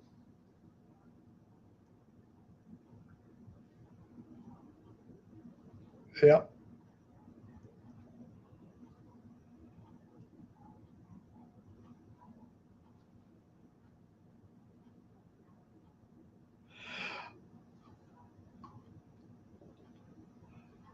In fact, I believe I saw your name when I looked down there. I believe when I went on to Google Earth, I found your place. I believe I saw your name. I think I remember seeing your name there. So on Google Earth, man, that is one of the greatest things. I like to get down on street level. Here's what I did to Dave. Dave went to an art school over in Eastern Australia. And it's also like a social elitist place where they enjoy cannabis and stuff like that, and it's a really a nice place. Well, I went down on Google Earth right on the street, took my Harley, me and Angelique. Chili con carne. Oh, we do chili con carne right here. We make our own chili, but we do buy the block of con carne and we make some good chili. We make some of our chili. We make it pretty hot. My sister came down and we had chili one late in the fall, and when she got through eating, she had sweat on her forehead. I have, yes.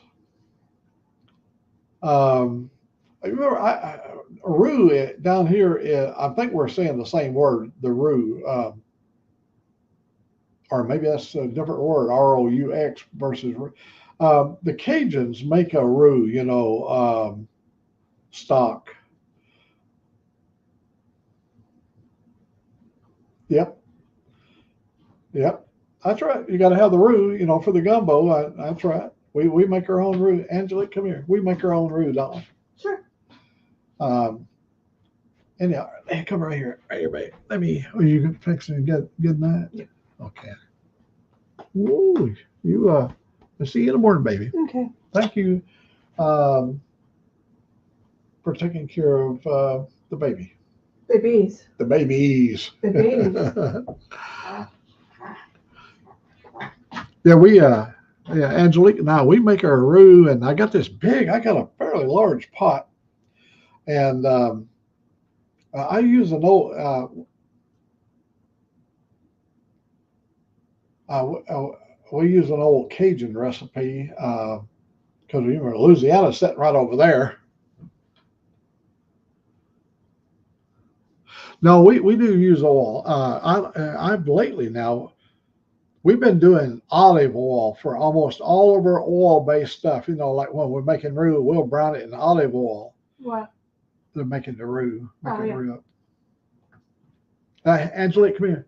The roux, he spelled it out here. It's spelled a little different than the Cajun. ROUX. X. That's correct. All right. Yeah, I know.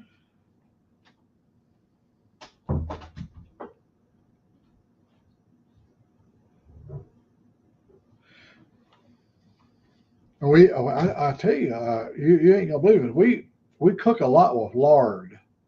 We're Southern people, and what we do, I save all my bacon fat, and we got jars. I got quart jars. If I've got certain bacon that's got seed like honey maple, all that kind of stuff, I'll save it in a different jar. But of course, we do here. Gravy and biscuits is really a staple for Southern people, and we use that lard, the grease from the bacon, to brown our flour and to make our gravy for the biscuits. But when we make up roux or whatever, we would use olive oil.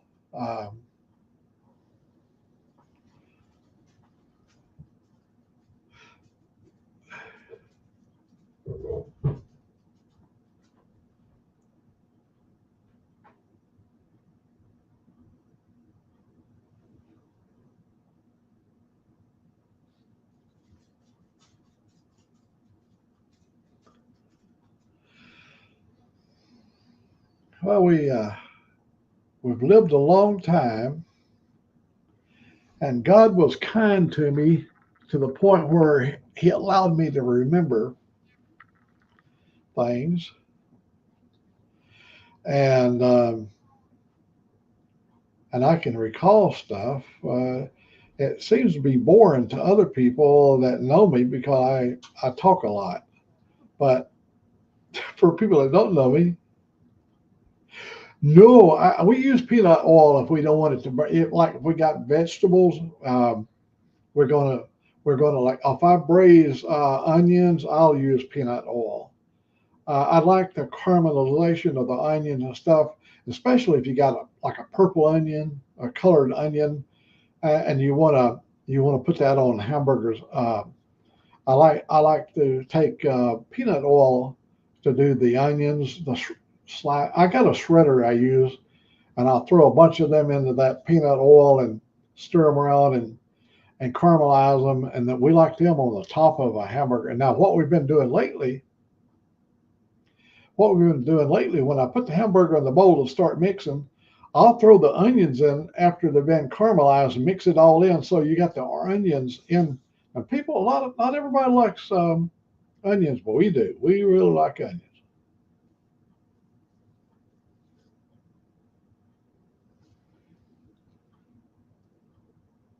Oh no, no, no. Lard, if you seal it up, we seal ours. You make sure uh, lard now in probably in commercial processing where you're cooking for other people. Um, we've had we've had it 2 weeks or longer. But my mother, we used to kill hogs, and we would cook all the fat in a big washing pot, and we'd put 5 gallon cans of lard up, and we would pack those 5 gallon cans of lard away. And 3 months later, she would open up a new can of lard. Because in the South, everything is cooked in lard: turnip greens, all your vegetables, all your fried potatoes. Uh, we have in Washington, we have what we call a fair burger, like the state fair, and it's an onion burger. Every year we look forward to going down there and getting them caramelized onions on that burger, and you don't get a lot more than just the meat and onions and a little seasoning. You can put whatever you want on there, but a fair burger is so good.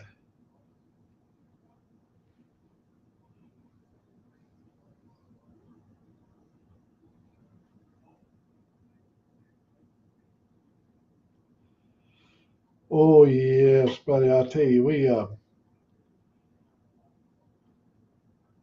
save all of our all. I don't remember ever living on a farm that our lard ever went bad. I cannot ever remember it. Connie is sitting right there. She could tell you I don't remember our lard ever going bad.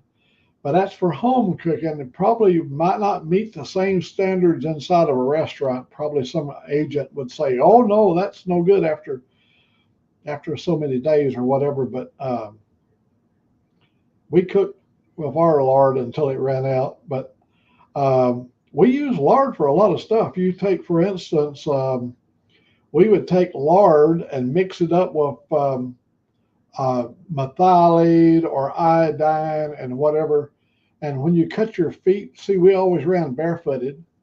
You'd make up this real dark, you mix this up with the lard, and then you could put it onto a cut and put a bandage on it, and it would keep infections down. And we made our own medicine and stuff using a lard base. Now we also use a lot of tallow. I don't know if you use that word tallow. I guess we call it tallow, but it's not tallow. It's probably tallow. It's beef oil from beef. Now it don't last long. You want to use it up real quick. I do like tallow from time to time. In fact, if you got some tallow, you can put that in chili also, and it gives you that beef flavor.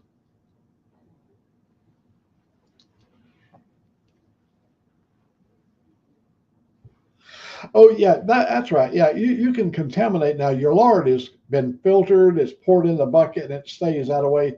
and it stays really good. See, yeah, tallow, that we use that. I'm sure Australian people do too over in our country. And I do like it with fries. You call that grease. Well, we refer basically grease as anything pork, as far as our mind would be thinking grease, pork grease. Anything out of pork. But tallow comes out of beef, and it has a different consistency, and it won't keep as long. It'll spoil after a period of time. But kind of can tell you, everything we had when we came up was cooked that way. And I'm 84 years of age, and I ain't gonna say how old Connie is, but we've all lived long lives, and I think it's contributed the longevity has been contributed to some of the foods that we ate, the vegetables and stuff, and the oils that was used. There was no such thing as constipation when we came up. We squirted like geese, we'd eat so much grease.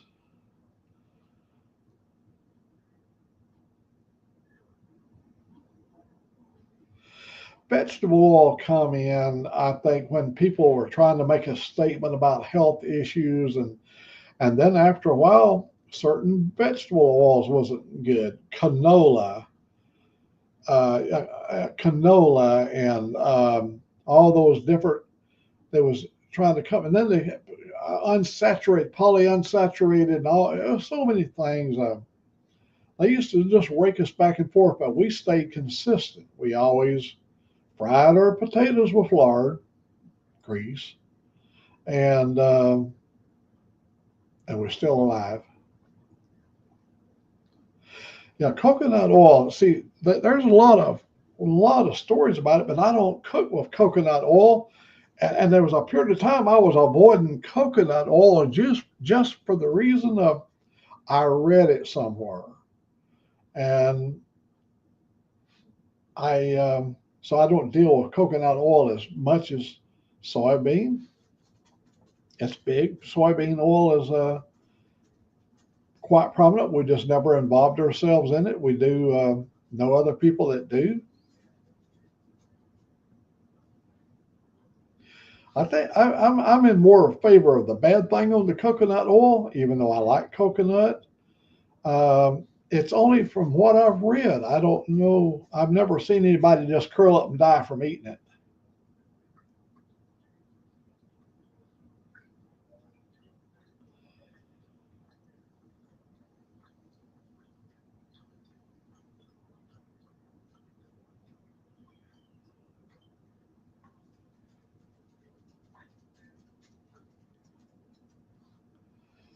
When I was in Montana, um, we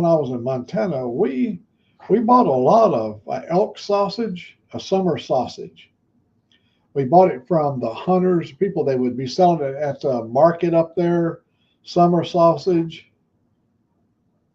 And oh man, it was elk and various other combination meats. Sometimes there'd be a combination of elk and beef. And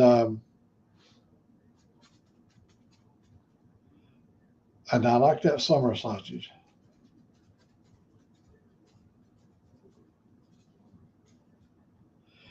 No, we live good on the farm. On the farm, well, one thing about it, when we came up, you eat whatever mother fixed most of the time. We was not picky eaters. Not that anybody ever forced you to eat anything you didn't like. And the fact remains is you either eat it, you didn't have nothing to eat.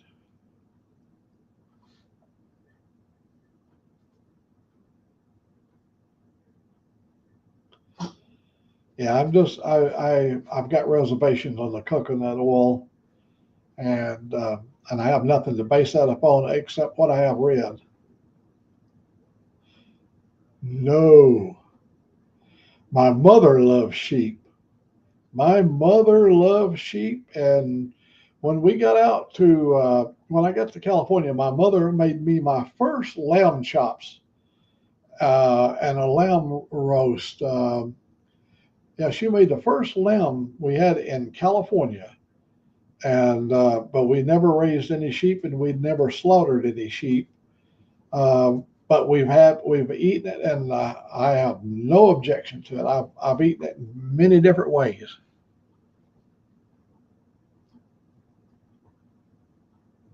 I don't do the almond milk, and I'm not into that. If I do a creamer, I usually use half and half for my coffee. If I use any cream at all, but here lately, since I'm a diabetic, I've been doing a little bit of vanilla. Like a vanilla blend, French vanilla flavoring in my coffee, and it's got a little sugary taste to it, and I don't mind that. I normally never put sugar in my coffee.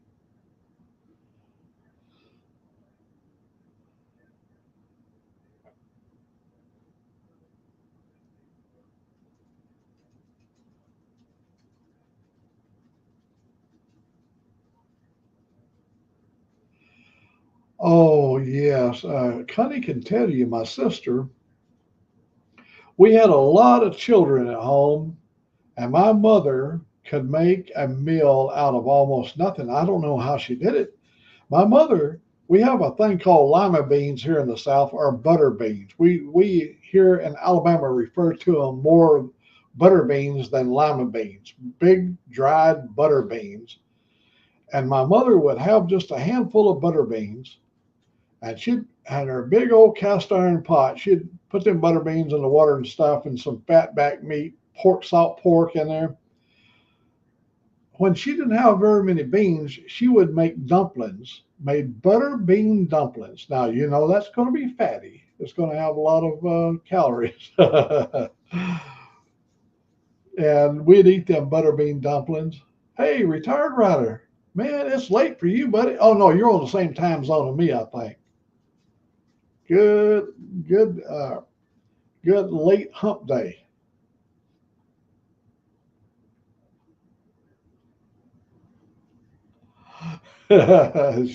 She was missing some gummies the other day. She was wishing I'd have brought back a sack full of gummies. Send her a sack full of gummies for Christmas.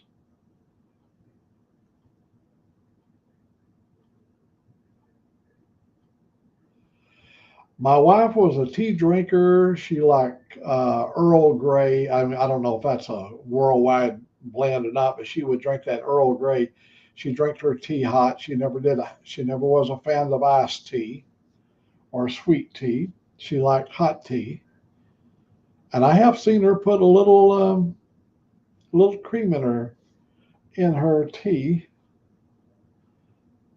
but she really did enjoy that.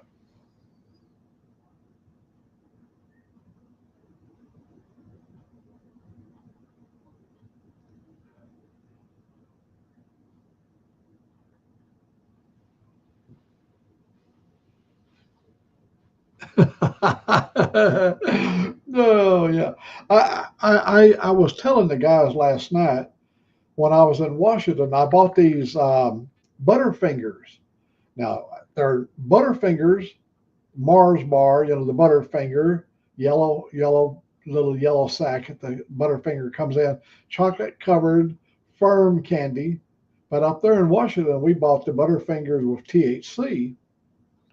And oh, you talking about delightful. Oh, you after you eat one in about 20 minutes, you find yourself just talking and talking and talking.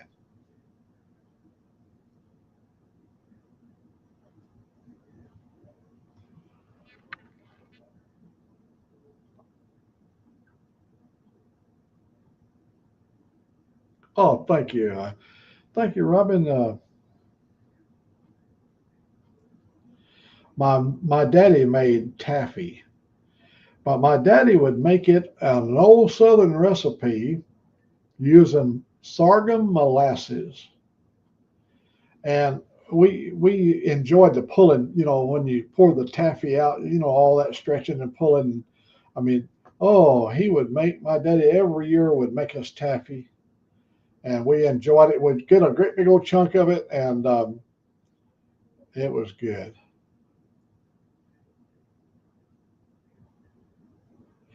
Well, Toga is all slicked up here. You ought to come on the screen and show us your boy's look.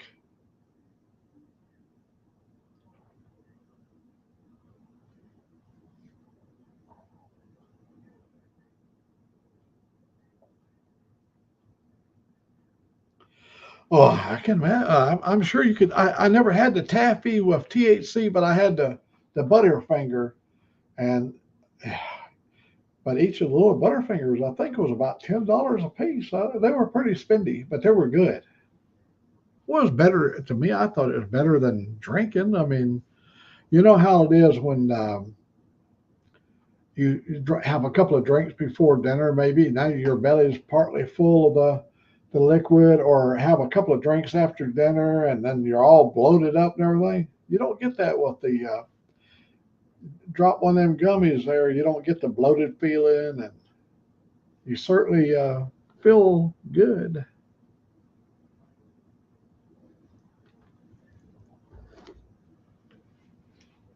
I got into kitchen Golden Eagle sopping syrup.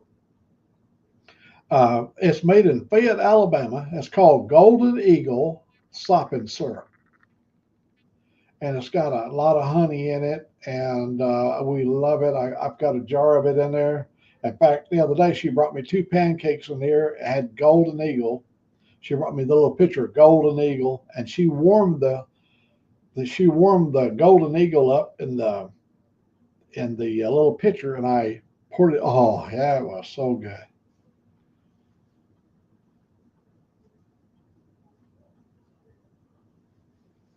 Last time I saw Sick, he was in there with his dog wrapped up like a burrito.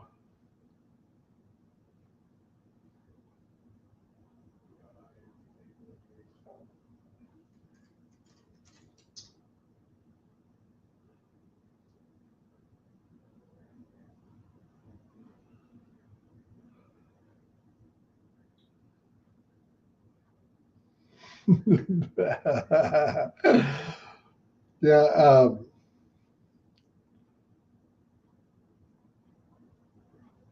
I had a shot of Cavassier at Anthony's. I think it was Anthony's by the bay.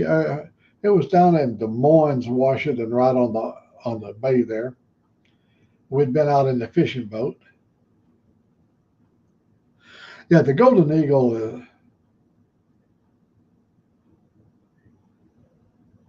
It's made in America here. It's made in Fayette, Alabama.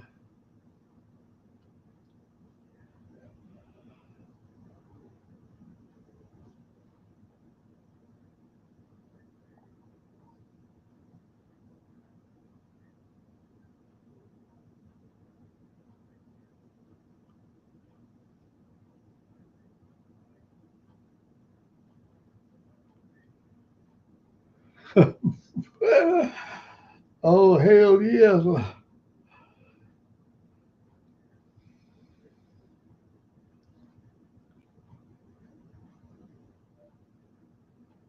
I do too. I've always had a sweet tooth. Let me tell you a little story, OC. You may have heard a chapter of it. When I was young, when I got out of the army, I went to the West, and we got out there. Me and a boy. I met a boy, a young man. He was a year older than me, maybe 2 years older. He just got out of the Navy. His name was Floyd Potts, and Floyd and I traveled across the country, and we uh, we worked as cooks. He was a cook in the Navy, and I worked in a salad. I worked in the making salads and stuff. And old old Floyd and I, we my God, when we'd get back here in the kitchen, we would make so many things. We'd cook up stuff. We were two Southern boys up in Colorado, and we'd cook things. After we'd finish all of our chores, we'd go in and cook up stuff, fix things that we'd like to eat. And pretty soon, some of the people, they started wanting some of the food that we were cooking, Southern style. Some of the what they call dudes. Don't say names. Floyd Potts is probably dead. I'm 84, almost 85 years of age. He's 2 years. He's probably already cashed in. There's about 1 million Floyd Potts, but old Floyd, yeah, he's dead. They're dead. I'm sure. I can't imagine. He lived a hard life. We were fighting cowboys. Old Dave loved the stories about me and old Floyd as we traveled out across the country.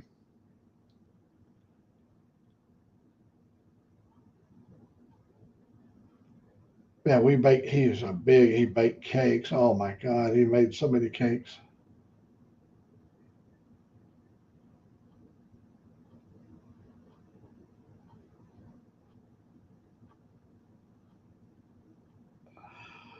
Hmm.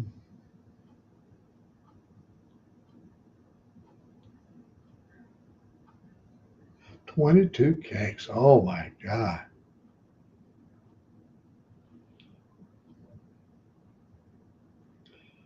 I made my wife a birthday cake, and she ate a little bit of it. Uh, yeah, I made her a birthday cake, 2 layers. Her very favorite lemon vanilla.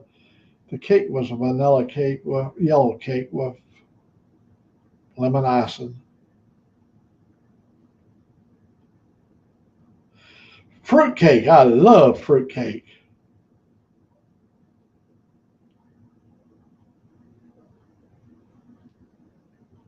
People hate fruitcakes. I don't know why they do. I like fruitcake with all that jellied candy, apple, fresh fruit, and all that stuff in there. Ruth could make a really good pineapple upside down cake. Retired, she knew that was one of my favorite. I made one right here. I got a video of me making a. There's a video on YouTube of my upside down pineapple cake I made for Angelique. She she loved that.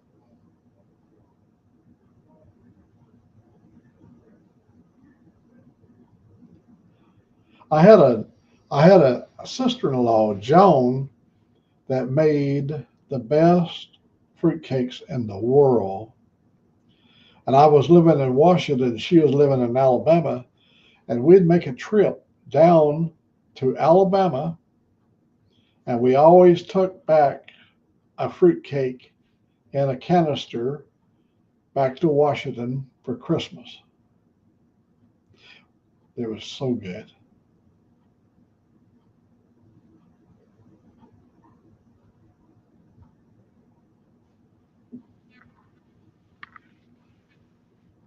That's less than a buck, less than $1, 25 bots. I think you said there's 36 bots or so to the dollar.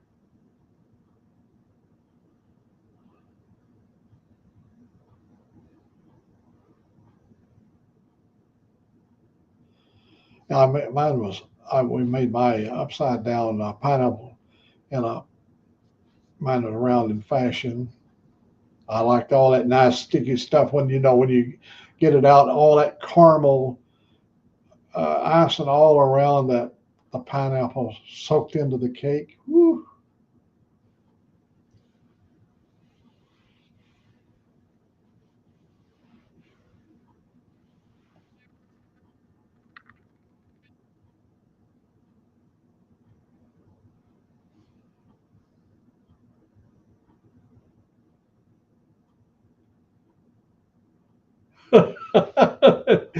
I love it, Togan. You can keep me up at the top of the list because I'm a fruitcake eater. I've never met a piece of fruitcake I didn't like. Um, Yeah, I know it'll lay heavy on your belly. You eat a pretty good chunk of it, and if it's filled full of walnuts and nuts and jellied fruits and stuff, it can lay. Especially in the South, they make the fruit cake has molasses in the cake in the batter, and they're pretty strong cakes. Some of them can be.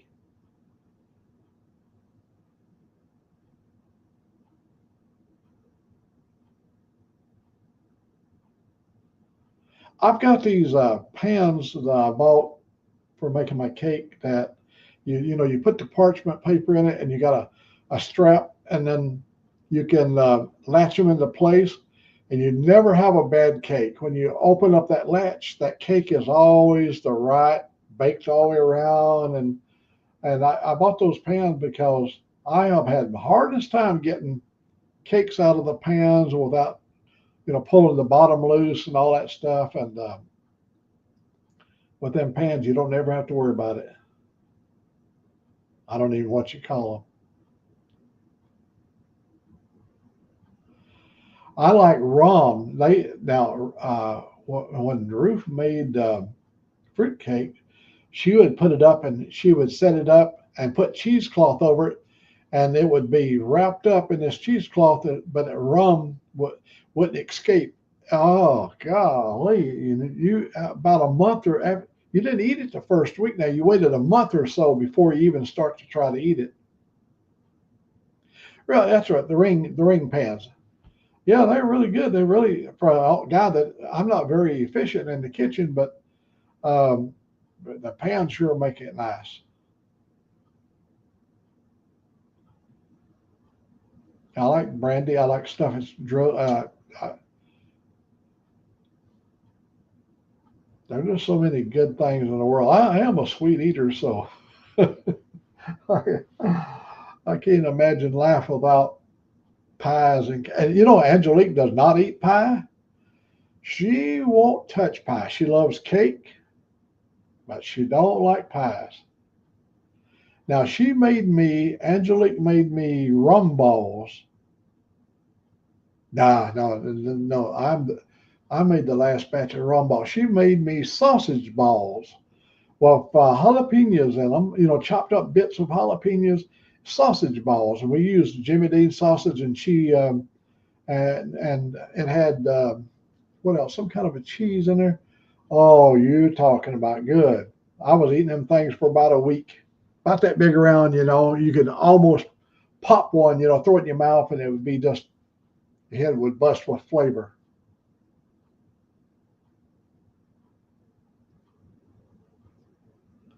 Nope, she won't eat any kind of pie.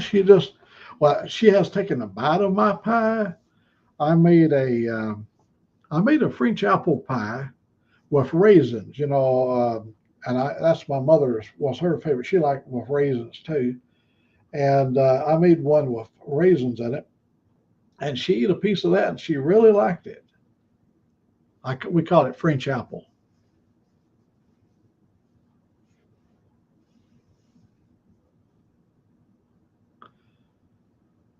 Hey, buddy, Robin, go do what you got to go do.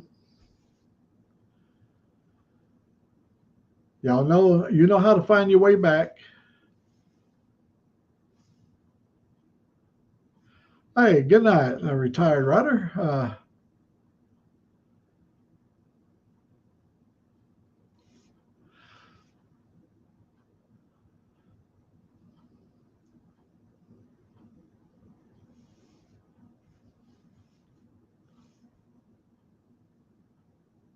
We'll see you tomorrow sometime. One thing about you being local, I know I'll run across you somewhere tomorrow.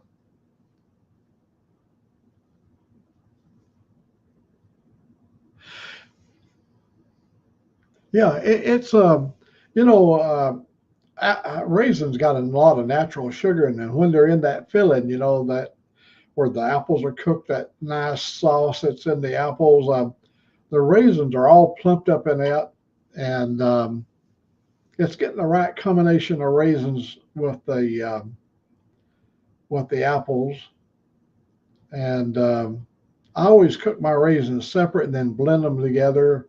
Then when I start putting my filling in there, it all sort of blends out.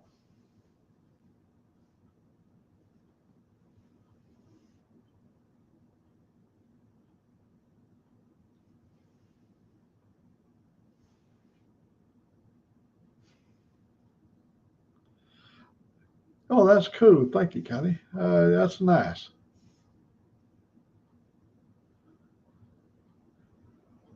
Yep.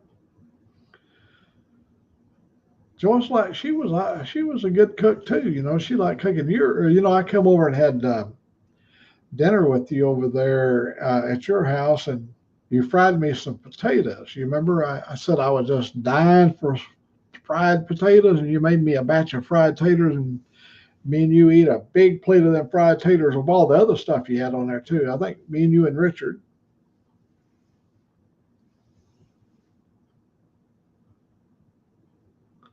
It is a good source of iron.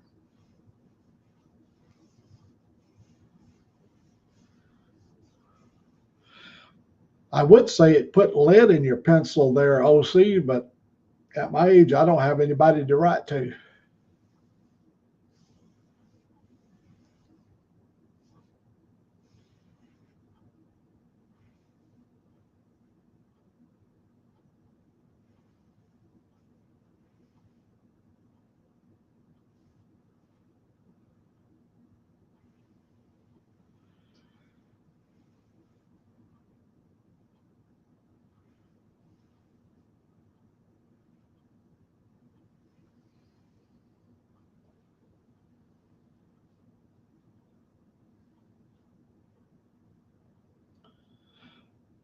Here in the South, they call that when you got raisins in your apple pie, they call it French apple. You might look it up. There may be a recipe for French apple.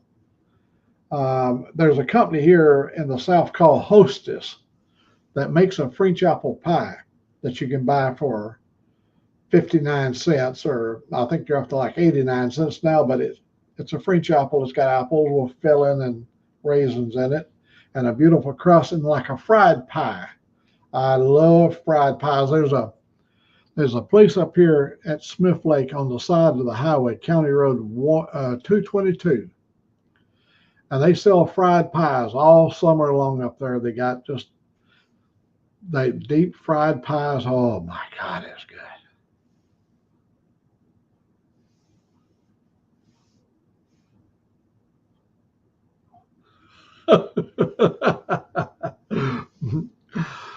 Well, I if getting out of the shower, if I turn my head just at the right moment, I can see it, but it's a fleeting moment. uh,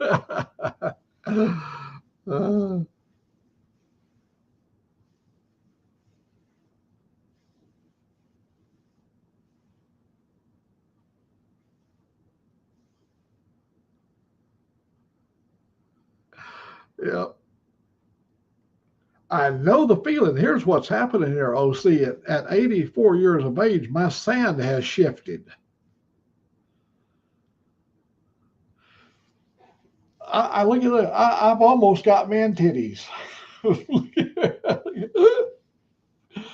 Oh man, almost got man titties. You can almost see them.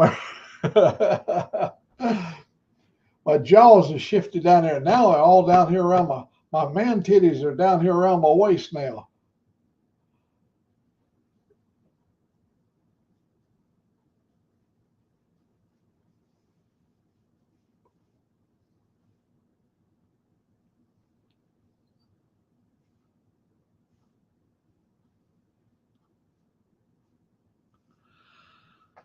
You sound like you got a good life, OC. You know, community wise. Oh, it's going to happen. You know, when you was young and you had them pecs and you had them, everything is stout. Oh, you were so like a gorilla. You was a man. Look at them arms. Look here, arms starting to sag. Oh, it's going to happen. I ain't worried about it. I ain't gonna worry about no winning no beauty contest. I just want to get through the rest of my life enjoying it. I think I told them boys the other day, um, when I got out of the shower last year, last June, on June the 30th, when I got out of the shower, I looked over in the mirror and I looked and I saw the old boy hanging there. And I said, you know, if you would have lived, you'd have been 84 years old today.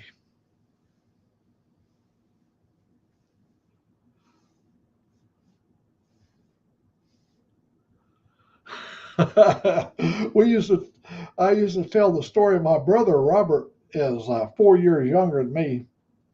At the time my brother got here, Joyce had already been born, and so time Robert got here, my mother could just toss him over her shoulder, and he would just hang on to her back, and she just tossed him over her shoulder.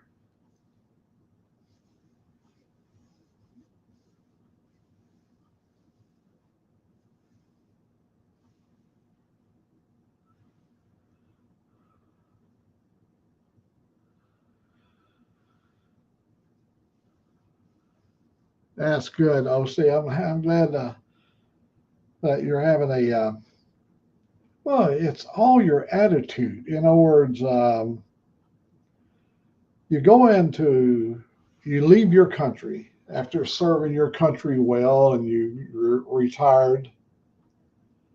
Um, you go into another country, and you're going to start out a new life and build your business and do these kind of stuff. You've got to have the ability to meet the public, regardless of what the public is. They're not Aussies, you know that for a fact. So if you go in with the attitude, that you're coming in bigger and better and nobody's going to be like you, uh, that would be a hell on earth, to live in a place where you would live that kind of lifestyle. I like to come and try to get to the level of the people wherever I'm at, enjoy the change of life and meeting people and not be judgmental. Because they don't live up to the standard of what I think this is the way it should be. No, I haven't met that standard yet. I used to go up into New York, and when I was trucking, and I met a lot of people trucking, and I enjoyed people from I met Indians out into the West, real American Indians, nice human beings, not going with an attitude or whatever. I think that's the reason we are perceived in a lot of ways. They talk about the ugly American. You go into another country and you pull out a big handful of cash, and you're, doing all this stuff, and being like a blowhard or something, and taking advantage of the labor of the people.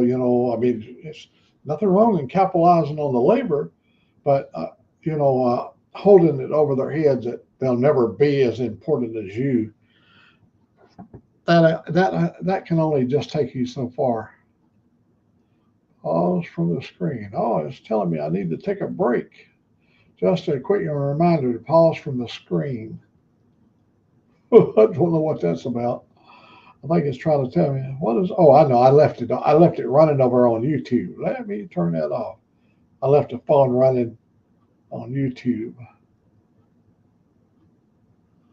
Yeah, yeah. It's let me know that I should give the phone a break. Let me turn some of these things off. And I'll shut it down right now. It's 37 degrees Fahrenheit at this very moment.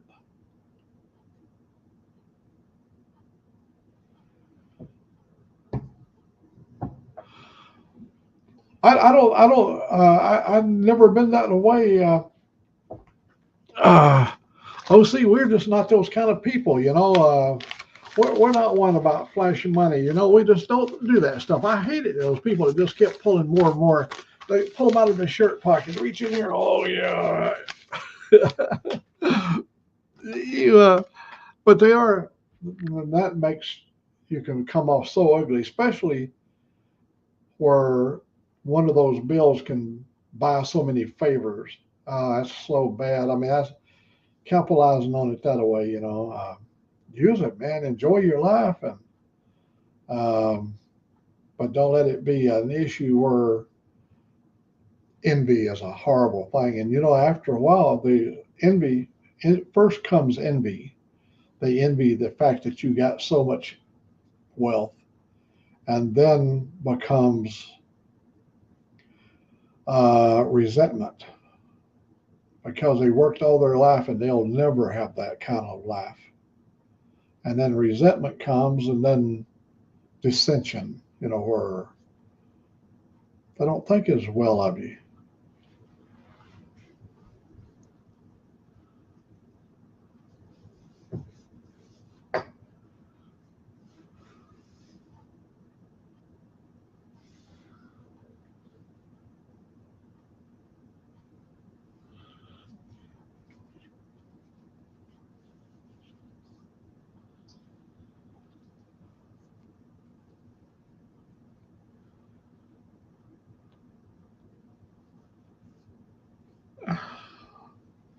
Well,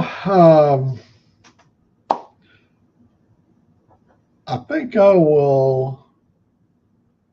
I was hoping David might get in here. OC, I haven't seen hide nor hair of him since Saturday, I guess. So here it is, late hump day. It's already Thursday for you. Thirsty Thursday. Tomorrow we're going to go do some shopping and running around. Tomorrow's shopping day. So I think we're going to, 93 degrees Fahrenheit. Oh, Lord. And I bet you there's humidity because of all that water you have over there in Thailand and that area, you know there's some humidity there. 93-degree Fahrenheit. And I don't know what's your humidity. I bet you it's probably more than 70%, probably up late high 60s, 70. That's kind of like Alabama in a lot of ways. In the summer here, it gets really hot. It gets hot in Florida with a lot of humidity too. Um, Give your wife a big old hug from old Mac over here in Alabama. And we will wish each and every one of you a good evening. Connie, we'll see you tomorrow probably. You'll see us when we're on.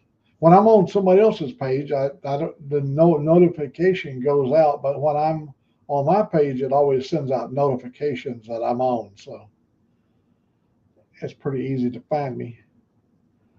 And with that, we'll go ahead and say good evening. Oh, I love the chat about the pies and the cakes, OC. And I got a chance to, Sterling Wheel was on here tonight. A retired rider was in here, Motorbomb, of course, Robin. The list goes on. Rob B was in here. I think we might have even had Frogzilla. I don't remember if Frog was in there earlier or not, but it's cold. She's already let the dogs out.